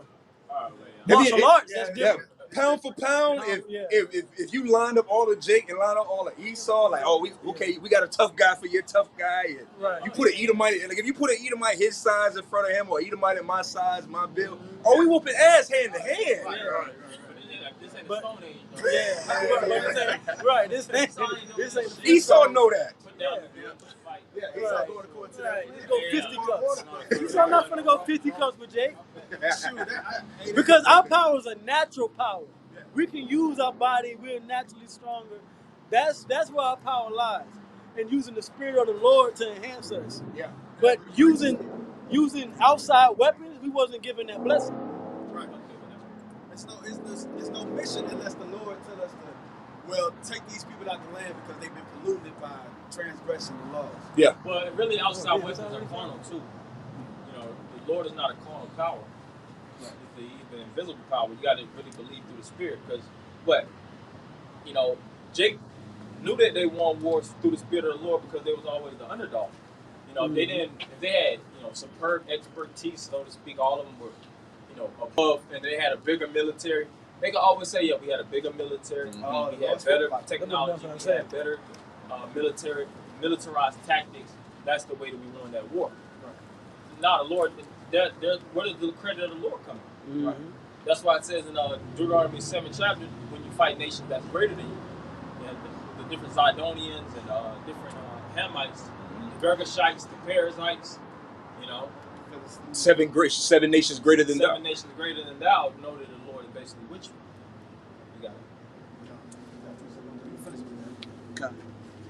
Okay, go now. This second Edris 6, verse 7. Then answered I and said, what shall be the part and the sunder of the times, or when shall be the end of the first? That's what Israel should be asking. When is this hell that Israel is in is going to end? Go ahead.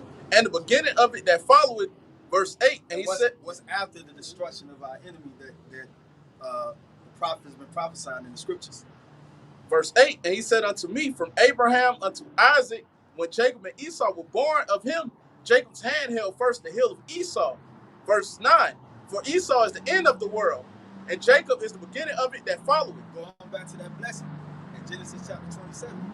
It's already been nipped in the bud who was going to get the eternal blessing, the eternal blessings with eternal peace, and who's going to bow down to the one that's going to have that blessing. We already won the fight. We already won. Jacob won the fight in the womb. Yeah, exactly. And the scriptures just spoke about it. Mm-hmm. Esau was probably trying to get away. Jacob like, nah, yeah, Esau was trying to kill him in the womb. Yeah, the reason why our enemies is over us Esau came now out first is because we sinned against the heavenly Father. Running from that.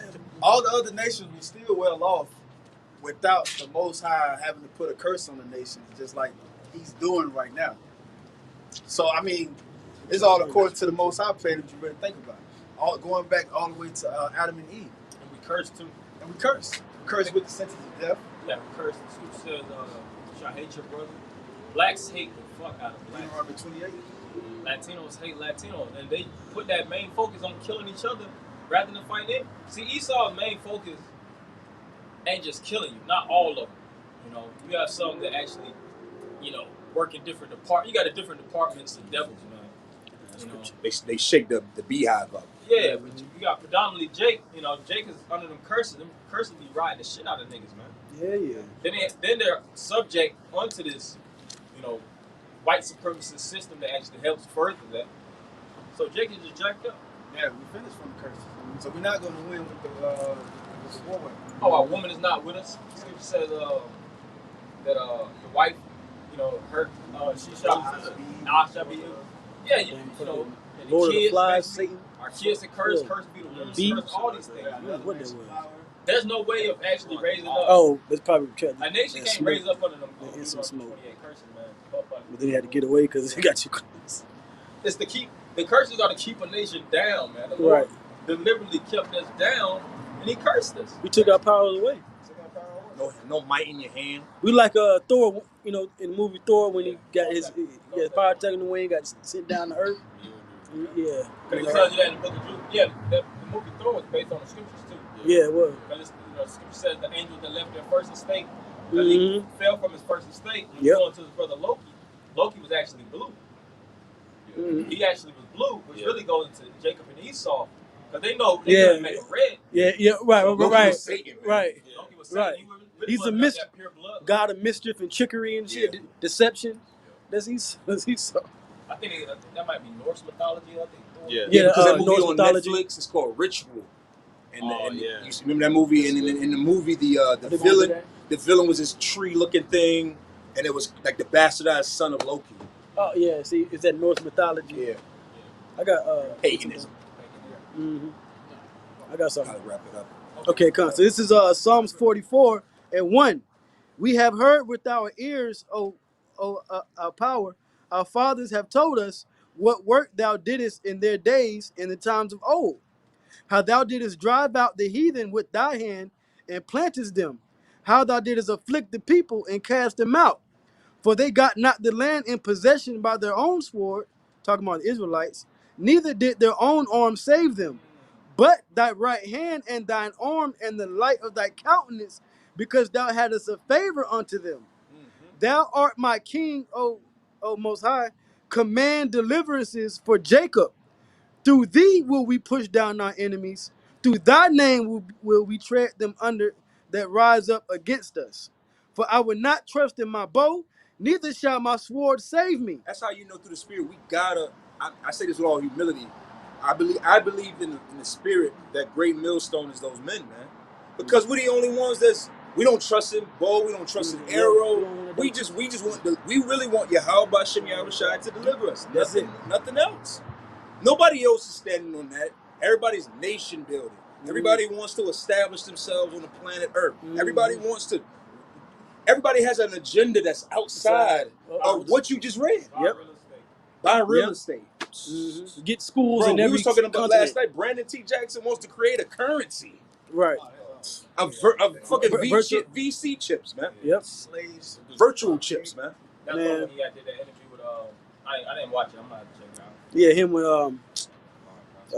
bro, sit down. Divine Prospect. I'm finishing it off. It says, yeah, that's gonna save us. It says, our asses kicked every which way in this captivity. we need some a virtual currency. The Right. money that we have now ain't saving us, man. This Right. shit's virtual currency. Technically, yeah, it's shit. Cash is just because we use it, but you don't need it. They getting that 40 acres in the mule spirit. Mm-hmm. So that's a modern day 40 acre in the mule. He want the 40 acre in the mule niggas in real. Hey, you get treated like shit with money. Right. Bro, he just a lame, bro. Yeah. I'm gonna finish this out. So it says, "For I would not trust in my bow, neither shall my sword save me. But thou hast saved us from our enemies, and hast put them to shame that hated us. In the Most High we boast all the day long, and praise thy name forever, Selah." So our powers in Yahweh. We got a shit ton of enemies, man. Bro, like when you really think about us, or you put yourself on the battlefield against enemies, bro, we got all the enemies, man. What is say our enemies who hate us? We're hated. Like We hate it. Don't think nobody hates your nation. Blacks, Latinos, and Native. We all gotta add the Latinos because you Latinos and Native Americans.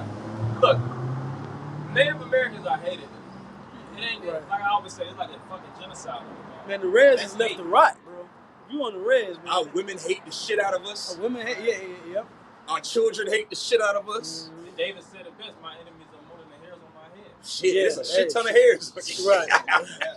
Call out Michelle Shop for waking us up. Yeah, and call out Yahweh Shah. And that's the scripture I just read. We boast in the name of Yahweh Shah. It ain't, you know. The Lord said we should remember ourselves. That's the spirit. Our captivity. That's right. The spirit. Hey, we brought that out earlier. Yeah, that's a weapon. That's a weapon. And what it say to the angels when they took the thing off of Elijah's eyes? The scales. The scales off his eyes. It said it's more of us. The more that be with us than against us, man. Yeah, he's by himself. Yeah, so the angels, it don't matter how many people against us. We got the spirit of Yahweh Shema Shah and the angels fighting with us, man. That's all we need. Psalm 34:7. Yeah, I read that this week. Want to give all praise and honor and glory to Yahweh, Bahashem, Yahweh Shah, Bahashem, Rakak Kodash. For the elect, Shalom. Shalom. Kabash on the MIC. Oh, man.